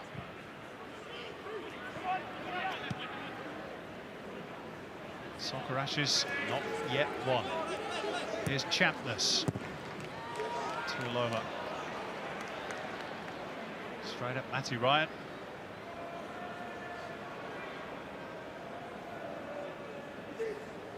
He's doing really well, incidentally, with Alkmaar in the Dutch Eredivisie, the Socceroos skipper.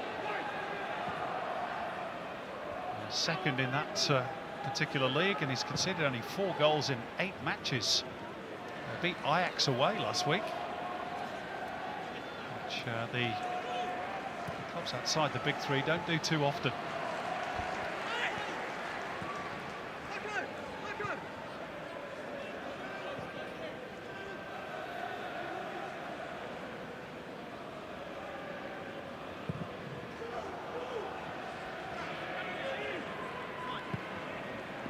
Goodwin. Jackson Irvine pretty quickly. Garbutt.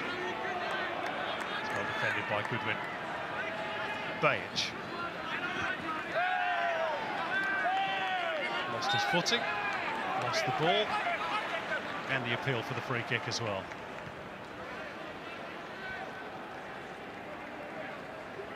I guess the next question, Macca, is at what point does Darren Bazley make another change and maybe bring on a Ben Waine and try and go for it a bit? Brought on Champness, of course. Yeah, well, we've just gone into the last 20 minutes, and I think he's probably asking the same question of his assistants. When do we do this? Because the game has gone a little scrappy in this last 5 minutes or so. No one's really been able to get a hold in the game. And maybe another substitution may just swing that in their favour. Ben Waine would be the obvious one off the bench for New Zealand. Graham Arnold has made several changes. Darren Bazley just the one so far. Boxall for Wood. This ball angled out wide left. Elijah just finds the way forward, blocked. He's in position for the return in from Kakachi. He's scampered clear of Martin Boyle. The cross isn't of the best quality though. Swept away by Goodwin. Here are those changes. Yep, I did think it might be the introduction of Ben Waine. Elijah just wanders off on the far side of the pitch to the acclaim of those New Zealand fans who've been pretty noisy tonight. And the Waine train arrives at the station. And we're also going to see the introduction of Nico Kerwin in place of Bill Tuiloma, who came as close as anybody for New Zealand with that free kick that came back off the crossbar. Nico Kerwin, if surname seems familiar, it's because it is. He is the son of legendary former All Black John Kerwin. Part of a pretty incredible sporting family, in fact. They represented New Zealand in 5 different sports, all told. Here's Goodwin as Australia look to make the game safe. The first touch from Borrello, though, was heavy.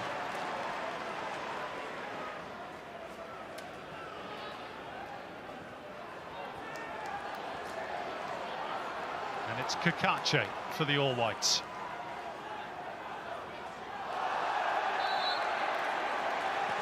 And straight, the judge to have fouled Joey Champness.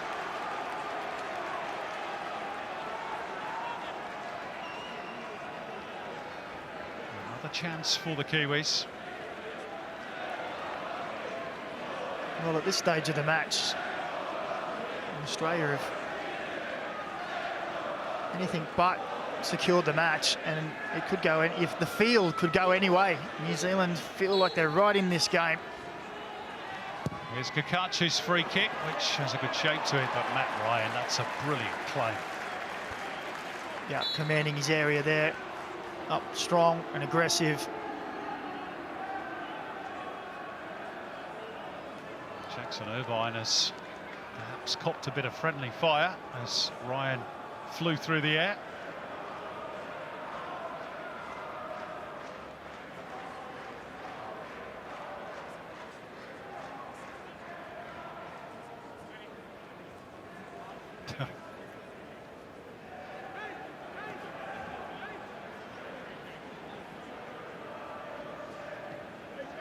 Brilliant outfits, aren't they? Well, they're committed. It's good to hear them in fine voice as well. It's not the biggest crowd inside the stadium tonight. Some of the neutrals, of course, who might have come. Probably more interested in England, Italy down the road of the Euros at Wembley. This is Borrello. It's going to be a corner off Boxall.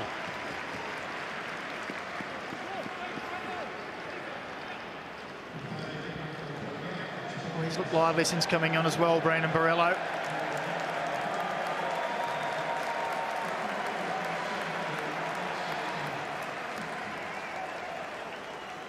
see the attendance. 5,761.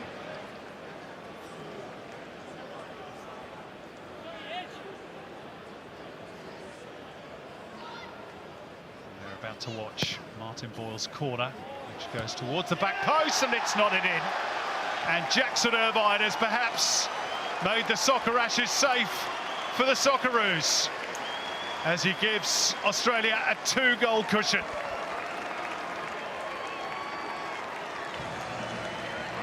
Well, it was all too easy for the Socceroos there. Saw a couple of occasions in the first half, New Zealand defence with balls into the box, not quite doing their job, and on this occasion Jackson Irvine found himself free at the back post. It's a nice ball in, it's rather high and lofted, but you see Jackson Irvine is in his own space, he just backs in and he gets up well and nods it home.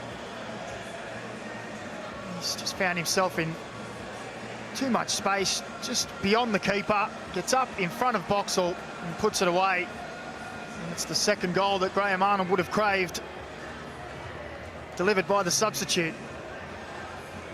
9th goal for his country, Jackson Irvine, in his 58th international. Darren Bazley's team now have it all to do.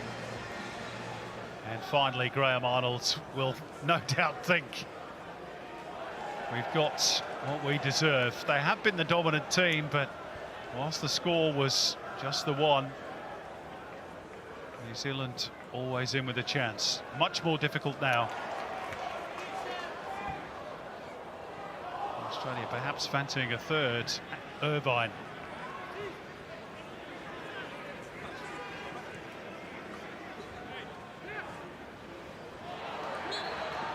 It's a free kick.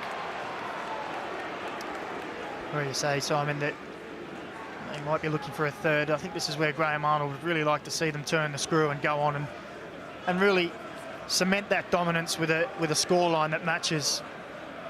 They've dominated across the board, possession, shots. They need to turn that onto the scoreboard, which he had spoken about in recent matches.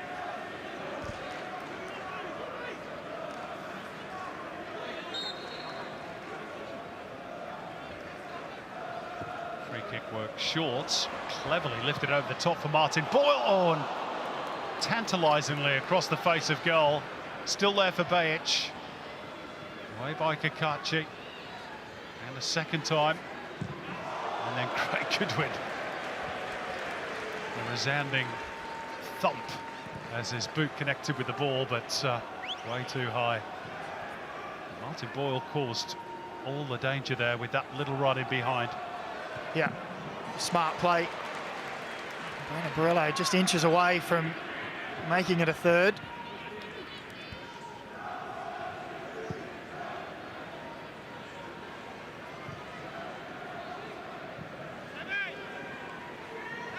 Bajic. Look at the room here again for Goodwin. It's been a real feature of the game.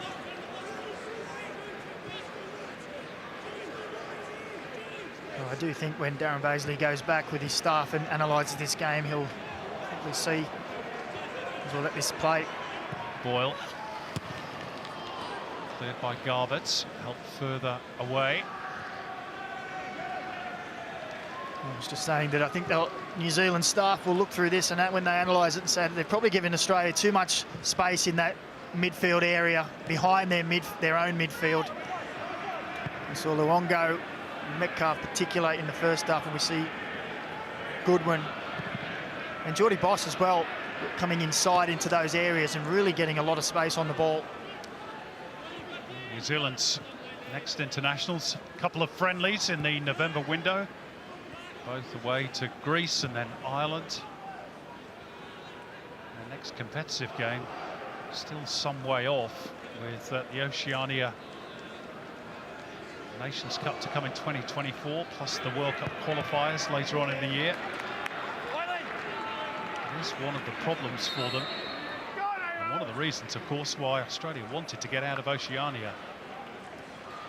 More changes here for the New Zealanders. We're going to see Max Mata at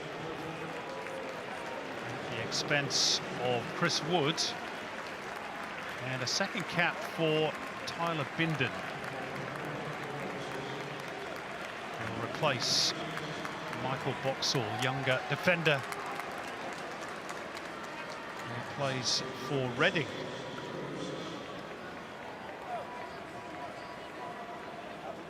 His mother, Jenny, actually won 77 caps as a goalkeeper for the New Zealand women's team. Changes for Australia as well. Connor Metcalf to take his leave. Aidan O'Neill to be introduced. Might have had a goal or two tonight. Connor Metcalf. We're also going to see Sammy Silvera as well in place of Martin Boyle, who as ever has been a threat. Yeah, he looks sharp tonight, Martin Boyle. Good on the ball, involved in a few opportunities.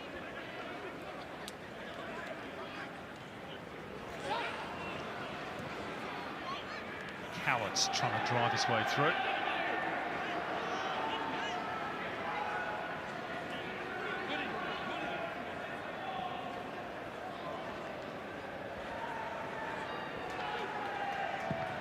Very much looks as though that 100-year wait for the Soccer Ashes.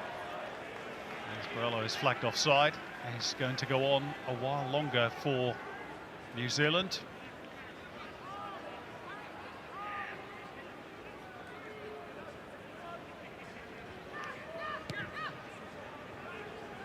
Well, the All Whites have looked good with their midfielders.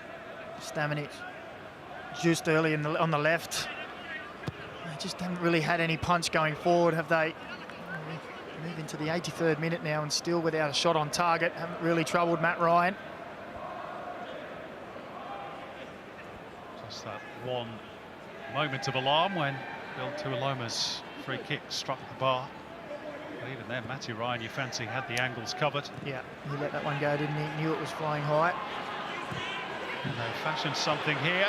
McCowett trying to square it up. They're queuing up here, the Kiwis, and eventually it's slid wide by Garbutt.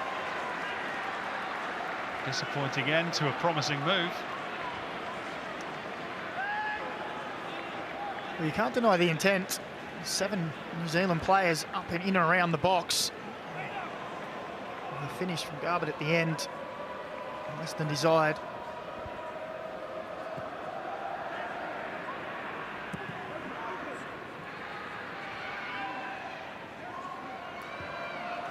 What has Graham Arnold learned in terms of the individuals ahead of those World Cup qualifiers in the Asian Cup tonight? Well, again, it's about building that depth, isn't it? Young players.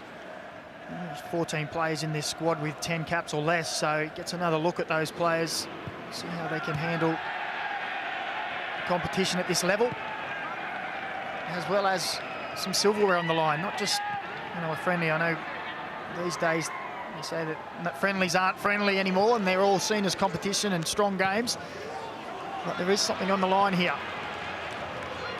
Goodwin has got clear of his marker, at least briefly. There is it infield, Irvine, they're queuing up here, across the face, oh, surely no.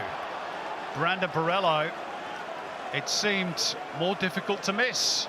An open goal, and they've put it wide, Australia. Well, it was sensational build-up play from the Socceroos, from one side to the other, and Brandon Borello's eyes must have lit up. And he's just inexplicably knocked it wide, and he can't believe it. Join the rest of us. 13 goals in the A-League men's competition last season, Brandon Borello for Western Sydney Wanderers. 3 and 3 in the Australia Cup. A gilt-edged chance to put the cherry on top for Graham Arnold's team.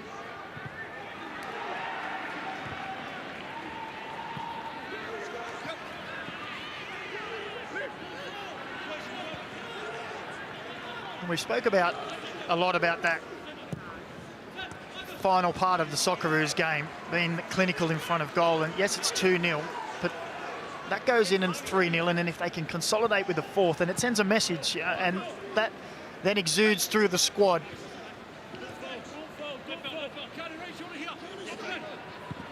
Champness Trying to get through for McCowart.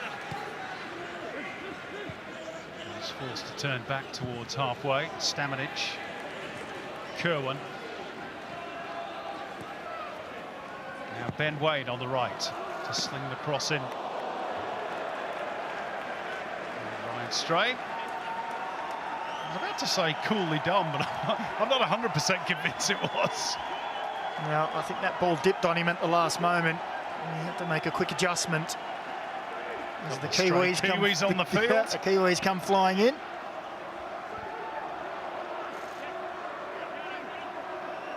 They would love a goal to cheer. Might make it a nervy finale as well if they get one.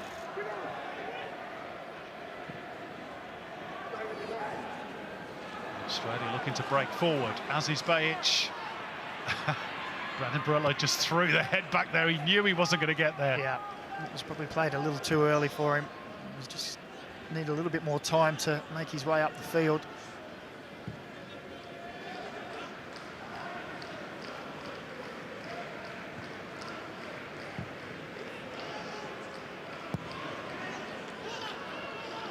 Australia next in action.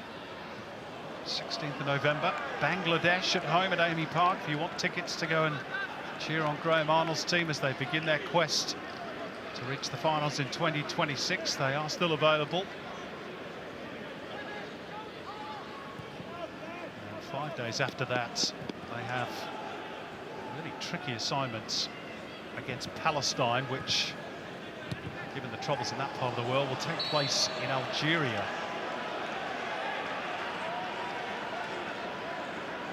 By all accounts, the Algerians and the Palestinians see each other as brothers, so yeah, it could be quite hostile over there. Yeah, a packed, hostile crowd.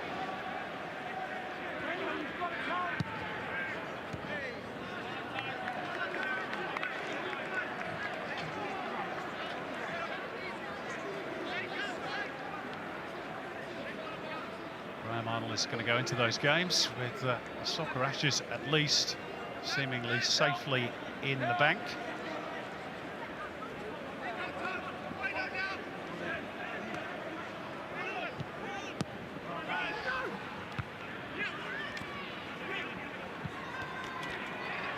Backus didn't quite get enough on that. Matty Ryan having to come out and head away.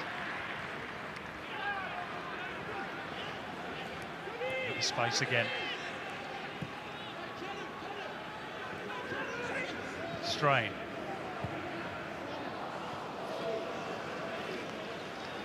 Not quite from Irvine.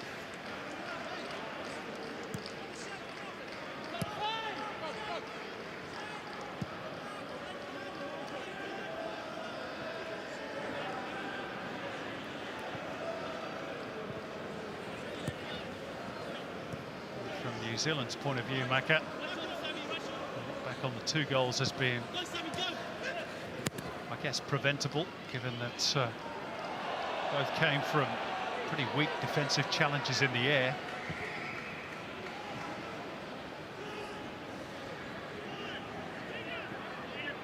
Yeah, I don't think they'll be too happy with the way they've conceded, in the manner that they've conceded the 2 goals.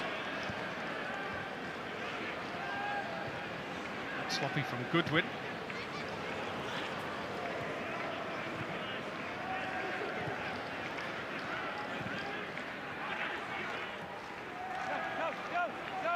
Play quite comfortably through that initial press from New Zealand. O'Neill forces the ball wide.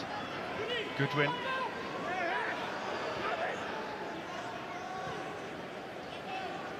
Irvine.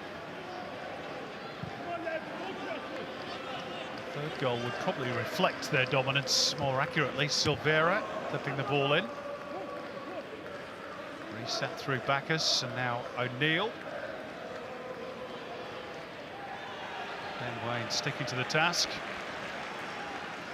Good perseverance by the New Zealand substitute.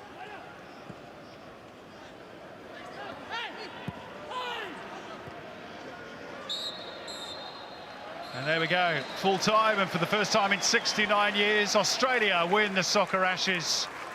They end their 4-game winless sequence by defeating their oldest rivals. New Zealand's 21-year wait for a win over the old enemy will go on a bit longer. Their 100-year wait for the Soccer Ashes will go on too. It's Australia's night in Brentford. Jackson Irvine adding to a first-half strike from Harry Souttar. Enough for the win, and Matty Ryan will become the first captain to lift the trophy since Kevin O'Neill all the way back in 1954. A satisfying night for Graham Arnold. I'm sure he would have wanted more goals to reflect their dominance overall. But in the end, Australia won this Trans-Tasman clash pretty comfortably by 2-0. So Australia are the Soccer Ashes winners when it comes to what played out tonight in West London. 2-0 over New Zealand, as you heard there from Simon Hill. Harry Souttar and Jackson Irvine, the goal scorers this evening. A host of substitutions in the second half. But it was also great, Luke Wilkshire and Alex Ross, to see some debutants get their opportunity tonight. Of course, everyone and Graham Arnold is gearing up towards the World Cup qualifiers that do kick off on the 16th of November against either Bangladesh or the Maldives. That played out at Amy Park. Overall, happy with that performance?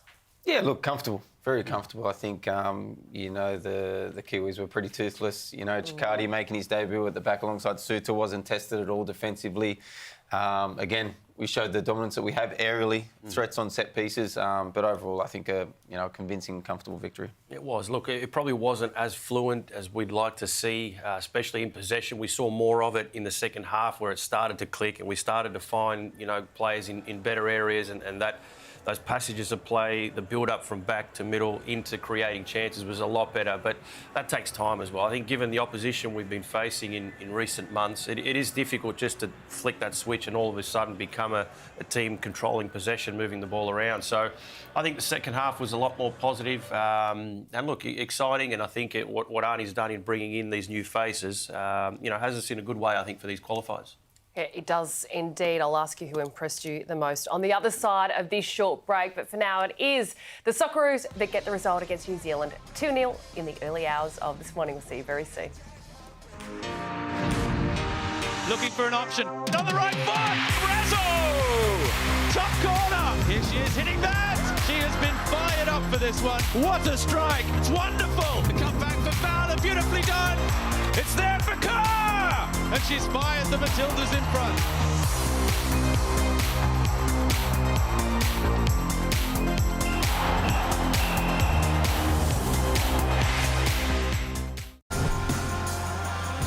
What a night at G-Tech Community Stadium, Brentford's home ground. It is the Socceroos that lift the Soccer Ashes trophy. It was contested 69 years ago in this intense Trans-Tasman rivalry.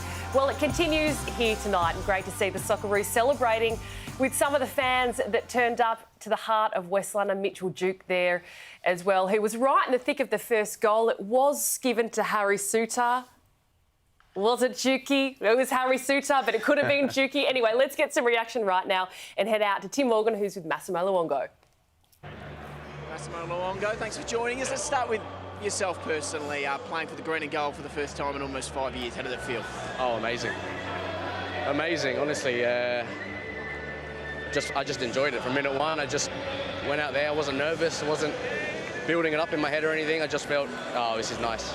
It was nice. It felt like I'm back home, but obviously I'm in England, but second home to me, and yeah, it was incredible. You've spoken the lead up to the England game about the ups and downs and, you know, at times doubting whether you'd ever get back to this stage. When you step out, it must just feel like it's all worth it. Is that sort of the feeling when you get back out there? Yeah, 100%. Like, the England game, I was thinking if I played then, it would have been a little cherry on top. You know, I was looking forward to that. Didn't happen. But no, today, Arnie, you know, put me in and put his full trust in me, and yeah, I think the boys played really well, and we had a lot of freedom. We played with a lot of freedom, and I think you can tell when the older players are enjoying it, like me, it buzzes off. You know, it filters down to the young ones and the boys making their debuts, and yeah. So yeah, I'm just happy to get on the pitch and do what I can do, and yeah, I think sometimes I get carried away a little bit, but yeah, I just loved it. I loved it. Thanks for your time, mate, and well done on getting back. All right, cheers. Thank you very much. Great to see Massimo Luongo back. He's absolutely buzzing. 44 caps, hits goals for his country. A bit of a resurgence in his football career. He hasn't been in this national team squad for nearly 5 years, and it is great to see him back. Taking a look at how the match unfolded, the Socceroos great in transition, Alex Bross. Set pieces again, they were most dangerous on. We kept talking about who scored the goal. Who scored the goal, Alex Bross? I mean, as a striker, I'm giving it to Mitch all day. You know, he did very well. And look, Harry Souttar standing in the way probably helped him. I mean, given where it looked like it was going. But look, again, great run from Duke to get himself in position there. A great header back from Giaccardi and a good goal. It got the boys settled, I think, because they didn't start all that well, or I think that was more down to New Zealand, the way they, they took it to us in those opening minutes. But that settled us down, and then this second one here, again, another set piece, good delivery. Irvine there in a good area, using his body well to get up and pretty much from there win the game for us. Yeah, it's been, look, we've seen that in all the games we've been playing. A lot of goals come from set pieces. We're a threat. We are a big team. And look, the delivery from Boyle, and normally it's been Goodwin on the other side. Boss's delivery, not so good tonight, but from Boyle there on the money, and yeah, 2-0 and game over. Thoughts on Boss, guys? I know we're looking at the match stats here when you can see it is Australia. The possession, it swung back in that second half, that is for sure. Against New Zealand, they're 104 in the world. They qualify through Oceania. They play Greece and Ireland next. They start their qualification for the World Cup next October, whereas we are well and truly off and running at Amy Park in November. Thoughts on Boss? You mentioned him there playing in a further advanced role on that left side, where we are used to either seeing a Riley McGree or a Craig Goodwin. Yeah, look, he did a job there. You know, he likes to go forward, but for me, he's definitely better at left back. Look, Arnie's chose to play him in that position with Beige there at left back tonight. But I do think that going forward, he's definitely better at left back. Yeah, look, I think he was in an unfamiliar role, and you could see him sometimes drifting in. He did get caught in possession, trying to turn into trouble because he's not used to playing so high up and inside. In the middle of the park there. But look, I think it's great to see him. He's got so much energy. He's a great footballer. You know, he knows where he is all the time on the pitch. He's got good delivery, very enthusiastic and confident. But yeah, I do like Lukey said. I think his best position and moving forward for us is left back. Probably left back. Right, let's hear from a man who made his Socceroos debut tonight, Alessandro Giaccardi. Alessandro, Socceroos debut, how did that feel? Oh, great. Obviously, it's been... This is obviously my third camp with the boys, and obviously my time's come, and obviously I'm very happy we won, and also happy for my first game for the Socceroos. When did Arnie tell you the news, and what was his message for you tonight? Oh, this morning. He told me this morning, and his message was just play how you play with your club, play how I play at partner, and I felt like I've done exactly that. So yeah. How did you feel at the level? Oh, fine. I mean, I felt comfortable. I felt, just like it was. I've been playing with these boys for many years, but obviously that's not the case. But no, I felt good.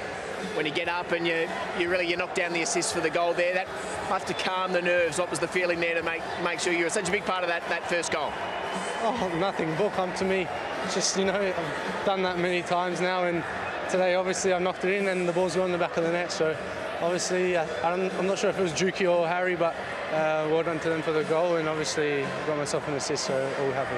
Well done today, mate. First of many, hopefully. Cheers. Yeah, thank you very much.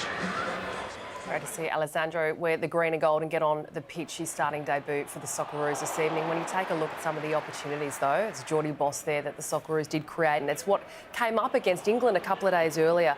Making the most and more of these opportunities, team. That is what we want to see. They have to go in the back of the net. Yeah, for sure. Look, we've been able to create chances. In both games we've created chances, but you've got to be clinical. And we see some of those chances. Metcalf with a chance here. Boyle again going one-on-one. You get away with it against the likes of New Zealand, but when you're playing that top level, and we saw it against England, you've got to be clinical and you've got to take these chances. Yeah, and it's been highlighted against those, that type of opposition, England, Argentina, Mexico, where, you don't get many chances against them, and when you do, you need to make them count. But tonight, we created a lot. That second half in particular, we're seeing it here. The first half, not so much, but second half, a lot of chances. and this one here to Borrello. Now I'm putting that down to the fact that he's still in pre-season and hasn't really found his form yet, because we know that every other day he's putting that in the back of the net. So could you have gotten a better ball from Ryan Strain? It was a great ball from Strain, and it was actually probably harder to miss. On a platter, there you go. So he'll be thinking about that one all the way back to Australia. Won't he? Just all right. Well, let's hear from the gaffer now. Here's Graham Arnold. Yeah, a chance to build. Looking at this squad, he wants to see some improvement, but also some selection headaches as he heads into the World Cup qualifiers, which do kick off next month. We're off to a short break here, though, on your coverage of football across Network 10. Do not forget, though, Phillip Island, it roars back into life this weekend. You can catch all of the MotoGP action live on Network 10 and Paramount+. We are go! The Australian Motorcycle Grand Prix. It's one of the great events on the sporting calendar. The phenomenal Grand Prix. 350 kilometres an hour of pure, breathtaking speed. Oh! Around the world's best circuit. What a ride! And in 2023, the MotoGP World Title Race. Oh, the touch! Going right down to the wire. But that's not all. On what will be a massive 2 days of sport, we'll bring you all the latest news and insider info on football, racing, basketball and everything else. It's called the 10 Sport Weekend. We'll see you there, October 21.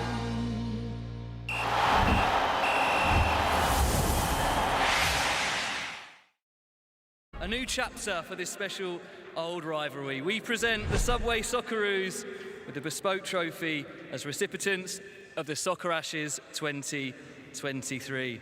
So I'd like to invite Football Australia CEO James Johnson to hand over the Soccer Ashes 2023 trophy to the Subway Socceroos.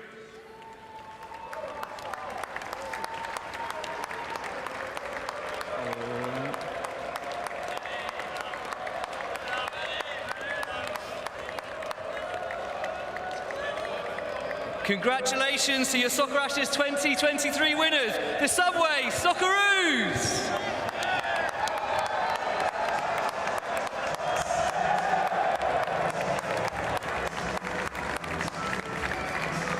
Silverware is great silverware, that's what I say. The recently rediscovered Soccer Ashes trophy, created in 1923, a year after the first Trans-Tasman matches, contested until the 1950s, and it's claimed by the Socceroos tonight, the first time in 69 years. The original didn't travel, but this is the new trophy that they will contest, hopefully every year moving forward. All right, let's get some more reaction as well. We're going to hear from Harry Suter. Harry, thanks for your time. Now, I've got to ask the first goal. Did you score it? It was credited to you, but now's your time. Does Stukey deserve it? No, he does not. I think if you watch the replay, it might even be going off target even, so... Nah, I'm only joking. I was just trying to get out of the way of it. Listen, it's hit me and it's went in, but, well, yeah, we'll take it all day. We spoke all week about getting a win, and that's exactly what you did tonight. You must be happy with the result and the performance. Yeah, it was important, obviously. We spoke during the week and we said, although we have been playing good football against, good teams, we didn't win anything. We had a couple of draws in there, so it was really important, no matter what happened tonight, that we won the game. We had a few chances to be with it. I thought we could have done a lot better on. But listen, we'll take the 2-0, and a clean sheet as well is the most important thing for us defenders. And your own performance, mate. Again, 2 back-to-back 90-minute performances must be really valuable for yourself, and you look right, well and truly up to the level. Yeah, I've not had many of them in a long time, so hopefully the body pulls up all right tomorrow. But yeah, no, just so happy to be out in the park. Obviously, we made a few changes tonight. A shout out to Alessandro, who came in. I think he made his debut alongside me. I thought he was first class. Playing against the Premier League striker and Chris Wood there is not easy, because you give anyone a hard game. He's big and physical, but he can hold the ball up. But I thought Ali was superb in everything he done in terms of when he was on the ball, his movement off the ball, covering me, which is always always nice to have a defender to do that. But yeah, so comfortable in possession, breaking lines, and I think he's only turned 20 the other day, so yeah, a really bright future for him. Perfect. Thanks for your time, mate. Nice one. Thank you very much. Harry Suter is such an important cog when it comes to the Socceroos defence, an anchor at the back. We saw again tonight a completely different looking back four team. Do you think Graham Arnold's going to be really tossing up who is in his back four when he starts these World Cup qualifiers? Well, look, he's got depth. He's spoken about that he wanted that depth, and look, Chicardi's got a fantastic future ahead of him. We saw that, and you see how Harry's spoken of him playing alongside him. But I think naturally he'll go with Burgess or Kai Rolls being the natural left footer on that left side. But there's definitely headaches there, which is great. You like Ryan Strain at right back? That's also a bit of a revolving door and up for grabs too. It's definitely still up for grabs, but look, I think Strain in the couple appearances that we've seen from him has looked quite good, and I'd say he's sort of the front runner at the moment, given how he's playing, given how he's going in form for club as well. So, yeah, both those positions, the left and right back, but yeah, that depth is great. I mean, to have Burgess and playing the way he was, Chicardi coming in, showing that maturity as well, it's good times ahead. Let's hear from one of the super subs tonight who got himself on the score sheet, Jackson Irvine. Well, Jacko, thanks for your time. What did you make of that performance tonight? I thought the first 30 or 40 minutes, first half really, is some of the best football we've played in recent times. I thought the boys were outstanding. The ones who came in, amazing to see Master go back in a Socceroos jersey. Thought he was fantastic. And Alessandro on his debut. Every player to a man was really played really well. We were positive.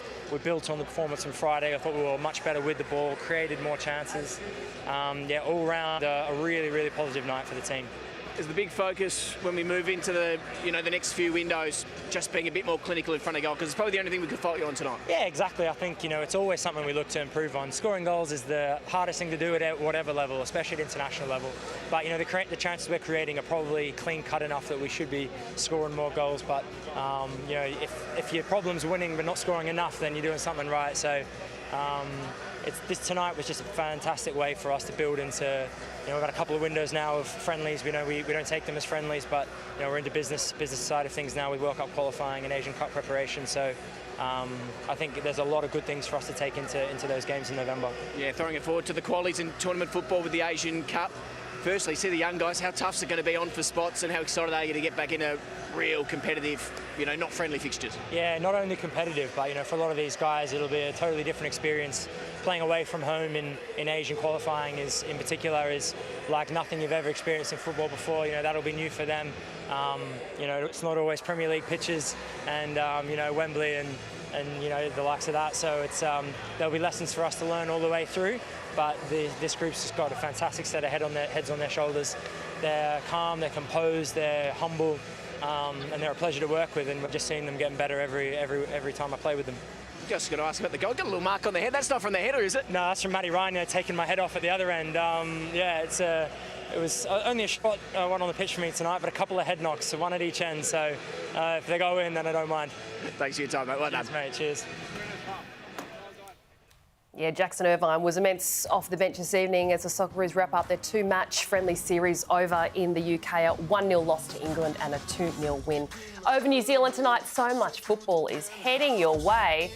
Look at this. We've got your weekend covered, don't we? We've got the Reds, then the Mariners, a huge big blue. You'll be looking forward to that one, won't you, Alex Brosk? And then it all wraps up in the West with Perth Glory and the Newcastle Jets. The A-League men's comp, it does kick off on Friday night. The Power Chair World Cup as well is in action. You can catch that live on 10 Play and Paramount Plus as well. The bronze and gold medal matches. Catch that. It has been really compelling viewing as well. And then the Matildas, they return home. They're over in the West, where Sam Kerr is from, of course, being a Perth girl. It kicks off with the Matildas v Iran, those 3 qualifiers to get them prepared for the Paris Games next year. So that is all of the football heading away across Network 10 and Paramount Plus. No excuse not to be watching football across the weekend, team. You're going to need to get some rest, hey?